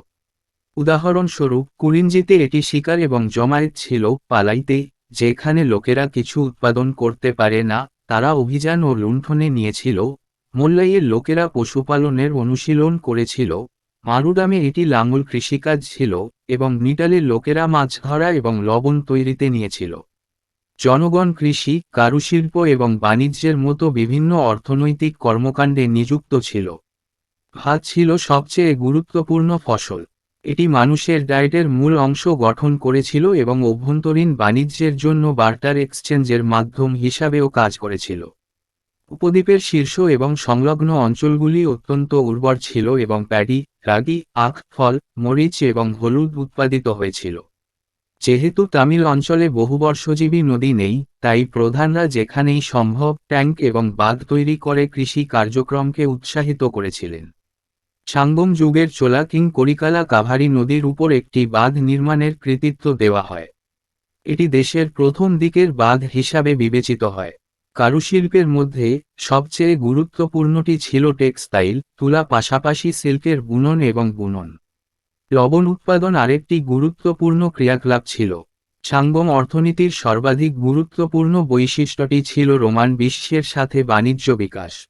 ইন্দো রোমান বাণিজ্যের সেরা বিবরণটি the Periplus of the Erythraean সাগর নামে বইটিতে দেওয়া হয়েছে, যা একজন বেনামে লেখক লিখেছিলেন প্রথম শতাব্দীতে। আরেক রোমান লেখক প্লিনি তার অ্যাকাউন্টে প্রাকৃতিক ইতিহাস অভিযোগ করেছেন যে রোমের সাথে তার ব্যবসায়ের কারণে রোম সোনার শুকিয়ে গেছে। রোমানদের রপ্তানির প্রধান আইটেমগুলি লো মশলা অন্তর্ভুক্ত, ইয়াভানাপ্রিয়া বা মরিচ অন্তর্ভুক্ত, সুগন্ধি, রত্ন, হাতির দাঁত এবং সূক্ষ্ম টেক্সটাইল, বিশেষত মসলিন, বেশ কয়েকটি মূল্যবান এবং আধা মূল্যবান পাথর যেমন ডায়মন্ড, কার্নেলিয়ান, ফিরোজা, অ্যাগেট, নীলা এবং আরও, মুক্ত, নীল, চন্দন কাঠ, আয়রন এবং ইস্পাত কাটারি ছাড়াও। এই আমদানির বিপরীতে রোমানরা ভারতে স্বর্ণ ও রৌপ্য রপ্তানি করেছিল। এটি দক্ষিণ ভারতে বিপুল সংখ্যক রোমান সোনার মুদ্রা পুনরুদ্ধারের মাধ্যমে নিশ্চিত করা হয়েছে। রোমান সাম্রাজ্য থেকে রপ্তানির অন্যান্য গুরুত্বপূর্ণ আইটেমগুলির মধ্যে ওয়াইন অন্তর্ভুক্ত ছিল, যা দক্ষিণ ভারতের আরিকামেদুতে উল্লেখযোগ্য সংখ্যায় পাওয়া ওয়াইন অ্যাম্ফোরি এবং রোমান জিনিসগুলির শার্ট দ্বারা নির্দেশিত। এগুলি ছাড়াও পশ্চিমা ব্যবসায়ীরা টিন, সীসা, প্রবাল এবং দাসমেয়াদের উপমহাদেশে নিয়ে এসেছিল। After the discovery of the monsoons by Hippasus, a Greek navigator, in 45 CE, more and more sea voyages were used for trading purposes. The discovery of the monsoons and the use of a direct sea route between Indian coasts and the Western world as well as Southeast Asia was the main reason for the growth of trade. Important ports of India on the western coast were Bharukacha, Broch, Sopara, Kalyana and Muziri. Ships from these ports sailed to the Roman Empire through the Red Sea. Trade with Southeast Asia was conducted through the sea. Prominent ports on the eastern coast of India were Tamralipti, West Bengal, Arikamedu, Tamil Nadu coast, and so on. Sea trade was also conducted between Bharukacha and the ports of Southeast Asia. The economy of all the three kingdoms flourished due to large-scale local and long-distance trade. It led to rise of important towns and craft centers in the Tamil region. Vanji, the capital of the Cheras, was an important center of trade and craft. Macherry on the southwest coast was the foremost port of the Cheras. It is believed that the Roman ships laden with gold used to land here and took back large amounts of pepper. An interesting 2nd century document, the Vienna Papyrus, records an agreement regarding transportation of goods between two merchants based in Alexandria and Macherry. Madurai, the capital of the Pandyas, was an important center of fine textile and ivory working. Korkai, in the Tirunelveli district of Tamil Nadu, was an important Pandya port which was famous for its pearls. Urayur, Tiruchirappalli in Tamil Nadu, the capital of the Cholas, was a grand city with magnificent buildings. Kavaripettinam or Puhar was the main Chola port. The Sangam poems refer to the busy markets guarded by soldiers who, in order to ensure the safety of merchants and prevent smuggling, used to maintain constant vigil on the trade routes. Transit duties were collected from merchants who moved their goods from place to place. Tribute from subordinate chiefs along with plunder and spoils of the war were the main sources of revenue. Greek navigator Hippalus দ্বারা বর্ষার আবিষ্কারের পরে 45 খ্রিস্টপূর্ব-তে আরও বেশি সংখ্যক সমুদ্র ভ্রমণ ব্যবসায়ের উদ্দেশ্যে ব্যবহৃত হয়েছিল। বর্ষার আবিষ্কার এবং ভারতীয় উপকূল এবং পশ্চিমা বিশ্বের পাশাপাশি দক্ষিণ পূর্ব এশিয়ার মধ্যে সরাসরি সমুদ্রের রুটের ব্যবহার বাণিজ্য বৃদ্ধির মূল কারণ ছিল। পশ্চিম উপকূলে ভারতের গুরুত্বপূর্ণ বন্দরগুলি ছিল ভরুকাচা, ব্রোচ, সোপারা, কল্যাণ এবং মুজিরিস। এই বন্দরগুলি থেকে জাহাজগুলি লোহিত সাগরের মধ্য দিয়ে রোমান সাম্রাজ্যে যাত্রা করেছিল। দক্ষিণ পূর্ব এশিয়ার সাথে বাণিজ্য সমুদ্রের মধ্য দিয়ে পরিচালিত হয়েছিল। ভারতের পূর্ব উপকূলে বিশিষ্ট বন্দরগুলি ছিল তাম্রালিপ্তি, পশ্চিমবঙ্গ, আরিকামেদু, তামিলনাড়ু উপকূল ইত্যাদি। ভারুকাচা এবং দক্ষিণ পূর্ব এশিয়ার বন্দরগুলির মধ্যেও সমুদ্র বাণিজ্য পরিচালিত হয়েছিল। বৃহত্তর স্থানীয় এবং দীর্ঘ দূরত্বের ব্যবসায়ের কারণে তিনটি রাজ্যের অর্থনীতি বিকাশ লাভ করেছিল। এটি তামিল অঞ্চলে গুরুত্বপূর্ণ শহর এবং নৈপুণ্য কেন্দ্রগুলির উত্থানের দিকে পরিচালিত করে। চেরাসের রাজধানী ভাঞ্জি ছিল বাণিজ্য ও নৈপুণ্যের একটি গুরুত্বপূর্ণ কেন্দ্র। দক্ষিণ পশ্চিম উপকূলে মুচিরি ছিল চেরাদের সর্বাধিক বন্দর। এটি বিশ্বাস করা হয় যে সোনার সাথে ভরা রোমান জাহাজগুলি এখানে অবতরণ করত এবং প্রচুর পরিমাণে মরিচ ফিরিয়ে নিয়েছিল। ভিয়েনা পাপাইরাস, 2য় শতাব্দীর একটি আকর্ষণীয় নথি আলেকজান্দ্রিয়া এবং মুচিরিতে অবস্থিত দুটি বণিকদের মধ্যে পণ্য পরিবহনের বিষয়ে একটি চুক্তি রেকর্ড করেছে। পাণ্ড্যদের রাজধানী মাদুরাই ছিল সূক্ষ্ম টেক্সটাইল এবং আইভরি কাজ করার একটি গুরুত্বপূর্ণ কেন্দ্র। তামিলনাড়ুর তিরুনেলভেলি জেলার করকাই একটি গুরুত্বপূর্ণ পাণ্ড্য বন্দর ছিল যা এর মুক্তগুলির জন্য বিখ্যাত ছিল। চোলাসের রাজধানী উড়িয়ুর, তামিলনাড়ুতে তিরুচিরাপল্লী, দুর্দান্ত একটি বিল্ডিং সহ একটি দুর্দান্ত শহর ছিল। কাভেরিপট্টিনাম বা পুহার ছিল প্রধান চোলা বন্দর। সাঙ্গম কবিতাগুলি সৈন্যদের দ্বারা রক্ষিত ব্যস্ত বাজারগুলিকে বোঝায় যারা ব্যবসায়ীদের সুরক্ষা নিশ্চিত করতে এবং চোরাচালান রোধ করার জন্য বাণিজ্য রুটে অবিচ্ছিন্ন নজরদারি বজায় রাখতে ব্যবহৃত হয়। ট্রানজিট শুল্কগুলি বণিকদের কাছ থেকে সংগ্রহ করা হয়েছিল যারা তাদের পণ্যগুলি জায়গায় জায়গায় স্থানান্তরিত করে। যুদ্ধের লুণ্ঠন ও লুণ্ঠনের পাশাপাশি অধস্তন প্রধানদের কাছ থেকে শ্রদ্ধাঞ্জলি ছিল রাজস্বের প্রধান উৎস। Social structure and organization. In the Tamil Brahmi inscriptions found at several places, kings are addressed as ko and chieftains as ko or kon. The Brahmanas first appeared in the Tamil land in the Sangam age. Many Brahmanas functioned as poets and were generously rewarded by the king.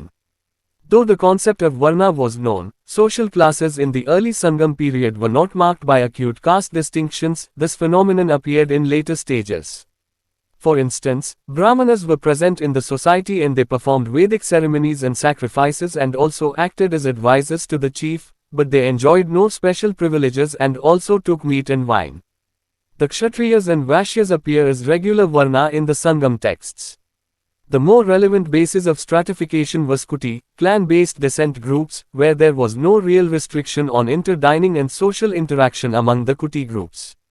The ruling class was called Araza, and its members had marriage relation with the Velalas, rich peasants, which formed the fourth caste of peasants. The Velalas held the bulk of land, and employed Kadaisian, agricultural labor, to do the manual farm work. Some agricultural laborers known as pariyars also worked in animal skins and used them as mats. People were known on the basis of their occupation they followed, such as artisans, salt merchants, textile merchants, etc. There were sharp social inequalities in the age of the Sangam. The rich lived in well-decorated brick houses and wore costly clothes, whereas the poor lived in mud huts and had scanty clothes to wear. The class of warriors was an important element in polity and society. Commanders of the army were credited with the title of Anadi at a formal ceremony. The state maintained a rudimentary army which consisted of chariots drawn by oxen, elephants, cavalry and infantry. Elephants played an important role in war while horses were imported by sea. War heroes occupied a special position in society, and memorial stones called Nadukal or Virukkal were raised in honor of those who died in fighting, and they were worshipped as God. সামাজিক কাঠামো এবং সংগঠন। বেশ কয়েকটি জায়গায় পাওয়া তামিল ব্রাহ্মী শিলালিপিতে রাজাকে কো এবং কুন হিসাবে কো এবং চিফটেন হিসাবে সম্বোধন করা হয়। ব্রাহ্মণরা প্রথম সঙ্গম যুগে তামিল ভূমিতে উপস্থিত হয়েছিল। অনেক ব্রাহ্মণ কবি হিসাবে কাজ করেছিলেন এবং রাজার দ্বারা উদারভাবে পুরস্কৃত হয়েছিল। যদিও বর্ণের ধারণাটি জানা ছিল, প্রারম্ভিক সাঙ্গম আমলের সামাজিক শ্রেণীগুলি তীব্র বর্ণের পার্থক্য দ্বারা চিহ্নিত করা হয়নি। এই ঘটনাটি পরবর্তী পর্যায়ে উপস্থিত হয়েছিল। উদাহরণস্বরূপ, ব্রাহ্মণাস সমাজে উপস্থিত ছিলেন এবং তারা বৈদিক অনুষ্ঠান এবং ত্যাগ স্বীকার করেছিলেন এবং প্রধানের পরামর্শদাতা হিসাবেও অভিনয় করেছিলেন, তবে তারা কোনো বিশেষ সুযোগ সুবিধা উপভোগ করেননি এবং মাংস এবং ওয়াইনও নিয়েছিলেন। ক্ষত্রিয় এবং বৈশ্যরা সঙ্গম গ্রন্থগুলিতে নিয়মিত বর্ণ হিসাবে উপস্থিত হয়। স্তরবিন্যাসের আরও প্রাসঙ্গিক ভিত্তিটি ছিল কুটি বংশভিত্তিক বংশোদ্ভূত গোষ্ঠী, যেখানে কুটি গোষ্ঠীর মধ্যে আন্তঃডাইনিং এবং সামাজিক মিথস্ক্রিয়া সম্পর্কে সত্যিকারের সীমাবদ্ধতা ছিল না। শাসক শ্রেণীকে আরাসার বলা হতো এবং এর সদস্যদের ভেল্লালদের ধনী কৃষক সাথে বিবাহের সম্পর্ক ছিল, যা কৃষকদের চতুর্থ বর্ণ গঠন করেছিল। ভেল্লালারা প্রচুর পরিমাণে জমি ধরেছিল এবং ম্যানুয়াল ফার্মের কাজ করার জন্য কাদায়ানকে কৃষি শ্রম নিয়োগ করেছিল। প্যারিয়ার নামে পরিচিত কিছু কৃষক শ্রমিকও পশুর চামড়াগুলিতে কাজ করেছিলেন এবং তাদের ম্যাট হিসাবে ব্যবহার করেছিলেন। লোকেরা তাদের যে পেশাগুলি অনুসরণ করেছিল তার ভিত্তিতে পরিচিত ছিল, যেমন কারিগর, লবণ বণিক, টেক্সটাইল বণিক ইত্যাদি। সাঙ্গমের যুগে তীব্র সামাজিক বৈষম্য ছিল। ধনী ব্যক্তিরা সুসজ্জিত ইটের বাড়িতে বাস করতেন এবং ব্যয়বহুল পোশাক পরতেন, যেখানে দরিদ্ররা কাদা কুঁড়েঘরে বাস করত এবং পরিধান করার জন্য খুব কম পোশাক ছিল। যোদ্ধাদের শ্রেণী রাজনীতি এবং সমাজের একটি গুরুত্বপূর্ণ উপাদান ছিল। সেনাবাহিনীর কমান্ডারদের একটি আনুষ্ঠানিক অনুষ্ঠানে এনাদি উপাধিতে কৃতিত্ব দেওয়া হয়েছিল। রাজ্যটি একটি প্রাথমিক সেনা বজায় রেখেছিল যা ষাঁড়, হাতি, অশ্বারোহী এবং পদাতিক দ্বারা আঁকা রথগুলি নিয়ে গঠিত। যুদ্ধে হাতিরা গুরুত্বপূর্ণ ভূমিকা পালন করেছিল এবং ঘোড়াগুলি সমুদ্রের দ্বারা আমদানি করা হয়েছিল। যুদ্ধের নায়করা সমাজে একটি বিশেষ অবস্থান দখল করেছিলেন এবং যারা লড়াইয়ে মারা গিয়েছিলেন তাদের সম্মানে নাদুকাল বা ভাইরুক্কাল নামে পরিচিত স্মৃতিসৌধের পাথরগুলি উত্থাপিত হয়েছিল এবং তাদের গডস্বর হিসাবে উপাসনা করা হয়েছিল। In the domain of religion, the Sangam period witnessed a close and peaceful interaction between North Indian and South Indian traditions. The Brahmanas who performed religious ceremonies popularized the worship of Indra, Vishnu and Shiva in South India. The Sangam poems reflect the emergence of new bases of royal prestige and legitimacy by performing Brahmanical sacrifices. For instance, a Pandya ruler, Mudukudumi, took the title Palshalai, one who has many sacrificial halls. There are also references to the presence of Buddhists and Jainas in Tamil region. The local people, particularly those of the hills, worshipped a deity called Murugan, which was identified with Kartike, a war god in northern India and was later called Subramania in medieval times. The megalithic practice of providing for the dead continued in the Sangam age too, as people offered rice to the dead. Cremation was also introduced. Sangam texts also reflect a belief in sacred or magical forces called Ananku, that were supposed to inhabit different objects. The job of carrying out rites and rituals to correct the Ananku was entrusted to lower castes of Paryans, Pannas and Velans who were generally associated with ritualistic dancing, singing, with lighting the cremation fire and worshipping Natukal, memorial stones. Ananko was also believed to cling to women, and it was generally believed that if a woman was chaste, her Ananko would be under control and had auspicious potential. Women in the Sangam period appear to have been educated. This is testified by many poems contributed by women poets to the corpus of Sangam literature. Women are also described as engaged in various economic activities such as paddy plantation, cattle rearing, basket making, spinning, etc. However, the cruel practice of sati was also prevalent in Tamil society, and it was known as tippayadal.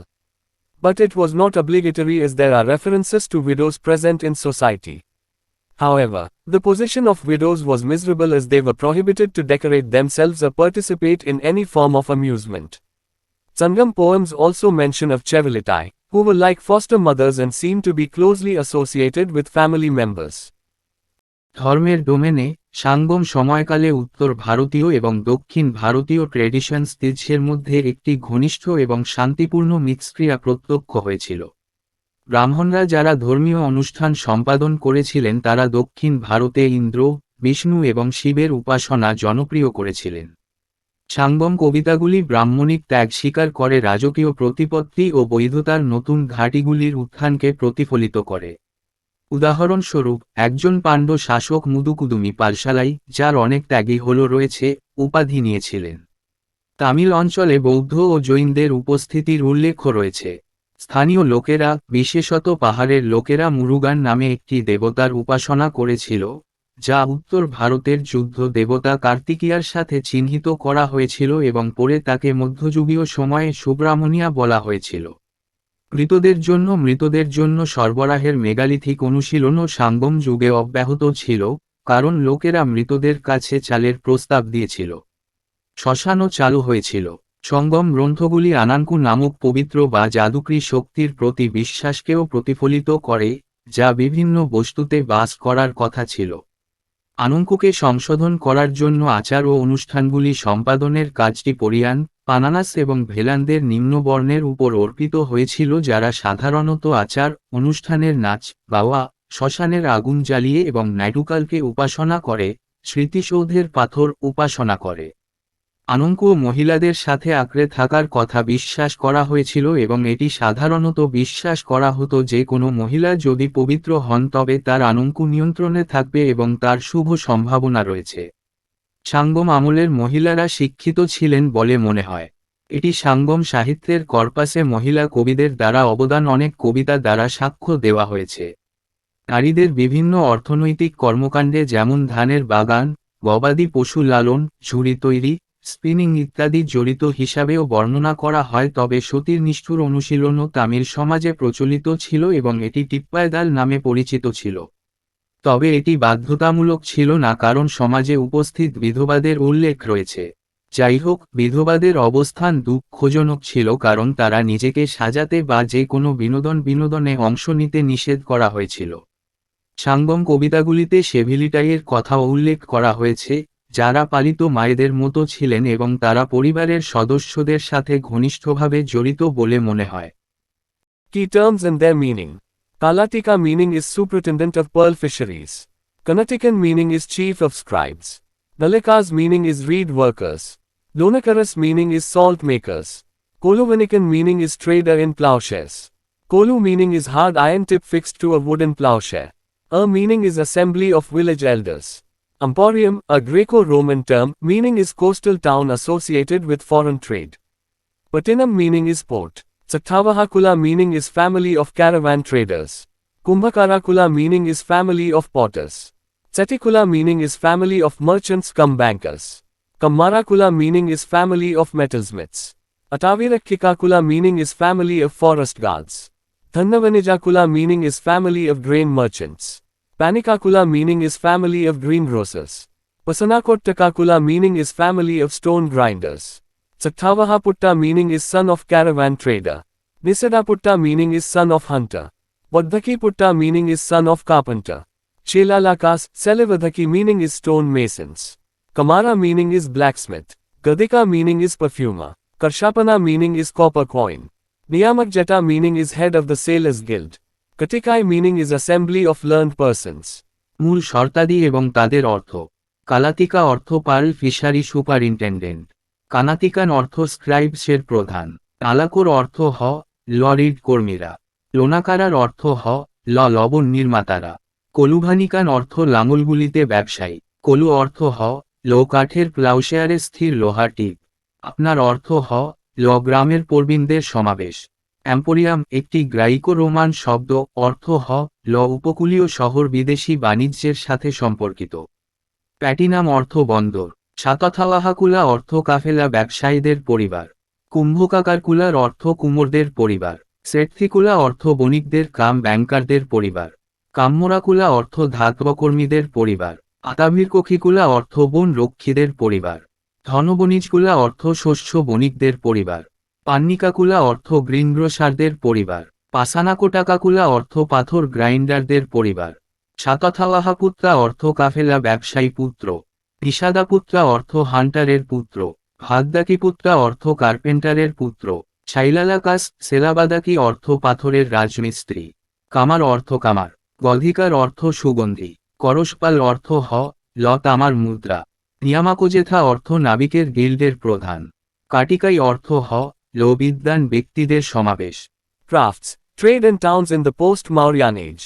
The period pertaining to the Sakas, the Kushanas, the Satavahanas and the three early kingdoms, that is, the period from 3rd century BCE to 2nd century CE, was the most flourishing period in the history of crafts and commerce in ancient India. Production of crafts started growing in this period with tremendous impetus, as trade and commerce, both internal and foreign, was dependent to a great extent on the craft activities. The Digha Nikai, which belongs to pre-Maurya times, mentions nearly 24 occupations, but the Mahavastu, which belongs to this period, catalogues 36 kinds of workers. Similarly, the Milindapanho mentions 75 occupations, of which 60 were associated with crafts. The level of specialization was very high, and as many as 8 crafts were associated with the working of gold, silver, lead, tin, copper, brass, iron and precious stones or jewels, which employed separate artisans working in each craft. The technological advancement in iron is evident by the excavation of sophisticated iron artifacts, especially from the Karimnagar and Nalgonda districts of Telangana region. Indian iron and steel, including cutlery, were exported to as far as Abyssinian ports and were in high demand in Western Asian countries. The manufacturing in textiles, silk weaving, arms, luxury articles, handicrafts and terracotta figurines, made rapid progress during this period. The textile industry was a prominent industry. Mathura, famous for a special type of cloth called Shataka, and Vangar, eastern Bengal, were famous for variety of cotton and silk textiles. The discovery of some dyeing vats at some sites in South India such as Urayur and Arikamendu indicates that dyeing was a thriving craft in the area during this period. Ujjain was a prominent bead-making center. The shell industry was in a thriving state, and many shell products belonging to the Kushana period have been excavated. Coin minting was an important craft, and this period is noted for numerous types of coins made of gold, silver, copper, bronze, cotton and lead. Interestingly, the craftsmen even made fake Roman coins. The beautiful pieces of terracotta found in profuse quantities in almost all Kushana and Satavahana sites, especially Yeleshwaram in Nalgonda district, are truly masterpieces. It is generally believed that terracotta was meant mostly for the use of upper classes in towns. The artisans in this period touched new heights of prosperity, and there are numerous inscriptions which refer to the donations made by artisans to monasteries. মরিয়ানের পোস্টে কারুশিল্প, বাণিজ্য এবং শহরগুলি। সাকাস, কুশনাস, সাতওয়াহানাস এবং 3টি প্রাথমিক kingdom অর্থাৎ খ্রিস্টপূর্ব 3য় শতাব্দী থেকে 2য় শতাব্দীর সিই পর্যন্ত সময়কাল সম্পর্কিত সময়কালটি প্রাচীন ভারতের কারুশিল্প এবং বাণিজ্যের ইতিহাসের সবচেয়ে বিকাশমান সময় ছিল। অভ্যন্তরীণ এবং বিদেশি উভয়ই বাণিজ্য ও বাণিজ্য কারুকাজের ক্রিয়াকলাপগুলির উপর নির্ভরশীল ছিল বলে এই সময়ে কারুশিল্পের উৎপাদন ক্রমবর্ধমান প্রেরণা দিয়ে বাড়তে শুরু করে। দীঘা নিকা, যা প্রাক মৌরিয়া টাইমসের অন্তর্গত, প্রায় 2 ডজন পেশার উল্লেখ করেছে, তবে মহাবস্তু, যা এই সময়ের অন্তর্গত 36 ধরনের শ্রমিককে ক্যাটালগ করে। একইভাবে মিলিন্দাপানহ 75টি পেশার উল্লেখ করেছেন, যার মধ্যে 60 কারুশিল্পের সাথে যুক্ত ছিল। বিশেষায়নের স্তরটি খুব বেশি ছিল এবং 8টি কারুকাজ স্বর্ণ, রৌপ্য, সীসা, টিন, তামা, পিতল, আয়রন এবং মূল্যবান পাথর বা রত্নগুলির কাজ করার সাথে যুক্ত ছিল, যা প্রতিটি নৈপুণ্যে কর্মরত পৃথক কারিগর নিযুক্ত করেছিল। লোহার প্রযুক্তিগত অগ্রগতি বিশেষত তেলেঙ্গানা অঞ্চলের করিমনগর এবং নলগোন্ডা জেলা থেকে পরিশীলিত আয়রন নিদর্শনগুলির খনন দ্বারা স্পষ্ট। কাটলারি সহ ভারতীয় আয়রন এবং ইস্পাতকে আবিসিনিয়ান বন্দর পর্যন্ত রপ্তানি করা হয়েছিল এবং পশ্চিম এশিয়ার দেশগুলিতে উচ্চ চাহিদা ছিল। টেক্সটাইল, সিল্ক তাঁত, অস্ত্র, বিলাসবহুল নিবন্ধ, হস্তশিল্প এবং পোড়ামাটির মূর্তিগুলির উৎপাদন এই সময়ের মধ্যে দ্রুত অগ্রগতি করেছিল। টেক্সটাইল শিল্পটি একটি বিশিষ্ট শিল্প ছিল। মথুরা, সাতাকা নামে একটি বিশেষ ধরনের কাপড়ের জন্য বিখ্যাত, এবং বঙ্গাল, পূর্ব বেঙ্গল বিভিন্ন তুলা এবং সিল্কের টেক্সটাইলের জন্য বিখ্যাত ছিল।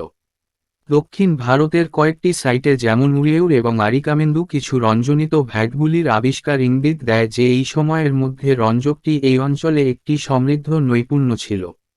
উজাইন একটি বিশিষ্ট পুঁতি তৈরির কেন্দ্র ছিল। শেল শিল্পটি একটি সমৃদ্ধ অবস্থায় ছিল এবং কুশনা আমলের অনেক শেল পণ্য খনন করা হয়েছে।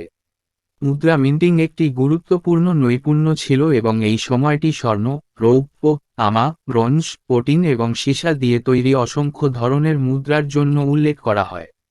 মজার বিষয় হল, কারিগররা এমনকি নকল রোমান কয়েনও তৈরি করেছিলেন।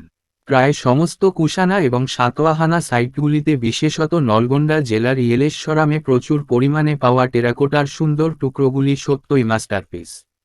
এটি সাধারণত বিশ্বাস করা হয় যে টেরাকোটা বেশিরভাগ শহরগুলিতে উচ্চ শ্রেণীর ব্যবহারের জন্য বোঝানো হয়েছিল।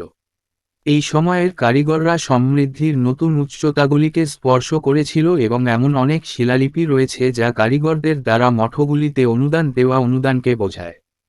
The communities of merchants were organized in groups known as shreni or guilds under the head called sreshti. Another type of mercantile group was called sartha, which signified mobile or caravan trading corporation of interregional traders. The leader of such a guild was called sarthavaha. Like merchants, almost all craft vocations were also organized into guilds, each under a headman called Jattaka, Pamukha. These included weavers, corn dealers, bamboo workers, oil manufacturers, potters, etc. The guilds were associations of merchants and craftsmen following the same profession or dealing in the same commodity. They elected their head and framed their own rules regarding prices and quality to regulate their business on the basis of mutual goodwill. They also served as banks and received deposits from the public on a fixed rate of interest. It is interesting to note that around the 2nd century CE, in Maharashtra, lay devotees of Buddhism deposited money with the guilds of potters, oil millers and weavers for providing robes and other necessities to the monks. Similarly, at Mathura at the same time, there is mention of deposit of money with a chief of flower guild for serving daily to the Brahmanas. The Yajnavalkya Smriti refers to the qualifications and powers of guild officers and also hints towards judicial role of guilds. The guild's heads used to have a good rapport with the king, and according to some Buddhist texts, they used to accompany the king as a part of the official entourage. Sometimes, they were also appointed as Mahamitta.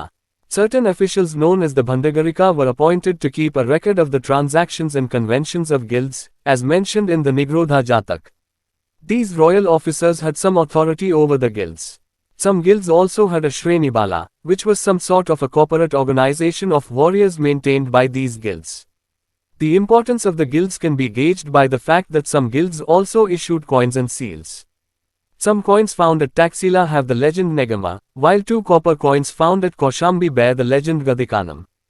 Some seals with the captions Nigama, Nigamasya have been found at the sites of Rajghat, seals with the legend of Gavaika, signifying Guild of Milkmen, Bhita, seals with the legend of Shulafilaikanam, signifying Guild of Makers of Arrowheads, and Ahitchhatra, seals with the legend of Kumhakara, signifying Guild of Potters. বণিকদের সম্প্রদায়গুলি শ্রেণী বা Guilds নামে পরিচিত দলগুলিতে স্মৃতি নামক দলগুলিতে সংগঠিত হয়েছিল।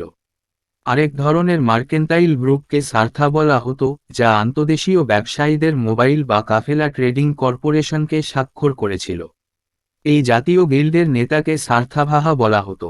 বণিকদের মতো প্রায় সমস্ত নৈপুণ্য ভোকেশনগুলিও গিল্ডগুলিতে সংগঠিত করা হয়েছিল, প্রত্যেকটি জেতাকা পামুক্ষা নামক এক প্রধানের অধীনে।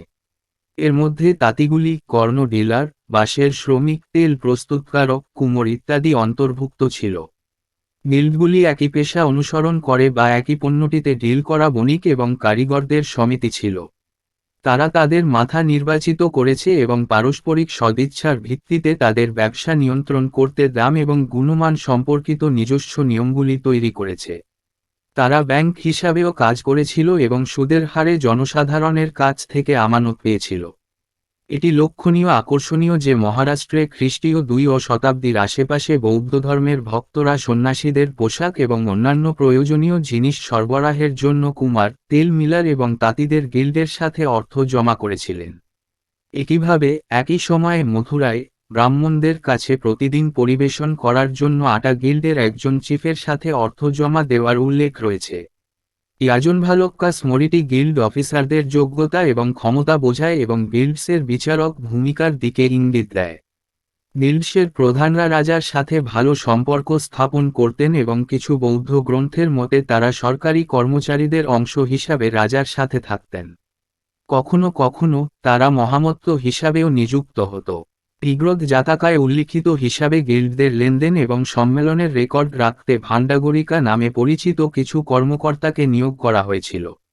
এই রয়্যাল অফিসারদের গিল্ডদের উপর কিছু কর্তৃত্ব ছিল। কিছু গিল্ডেরও একটি শ্রেণীবালা ছিল যা এই গিল্ডগুলি দ্বারা পরিচালিত যোদ্ধাদের কর্পোরেট সংস্থাগুলির একটি ধরনের ছিল। গিল্ডদের গুরুত্ব এই বিষয়টি দ্বারা অনুমান করা যেতে পারে যে কিছু গিল্ড মুদ্রা এবং সিল জারি করেছিল। ট্যাক্সিলায় পাওয়া কিছু মুদ্রায় কিংবদন্তি নেগামা রয়েছে, আর কৌশম্বিতে 2টি তামার কয়েন পাওয়া যায় কিংবদন্তি গধিকানাম। নিগামাস্য ক্যাপশন সহ কিছু সিলগুলি রাজঘাট গাভায়কের কিংবদন্তির সাথে শিলমোহর, মিল্কম্যানের গিল্ডের ইঙ্গিত দিয়ে, গীতা, সুলাফালাইক নামের কিংবদন্তির সাথে সিলস, অ্যারোহেডস এর মেকারদের গিল্ডকে নির্দেশ করে, এবং শিলমোহর পাওয়া গেছে কুমাকার কিংবদন্তির সাথে সিলগুলি কুমোরদের গিল্ডকে নির্দেশ করে। One of the most important features of the post-Mauryan period was the growth of trade and commerce, both internally as well as externally.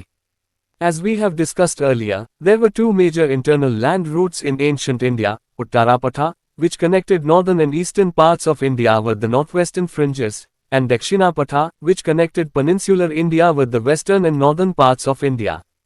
The Dakshinapatha started from Kaushambi near Allahabad, ran through Ujjaini, modern Ujjain, extended further up to Brigukacha or Broch, an important port on western coast.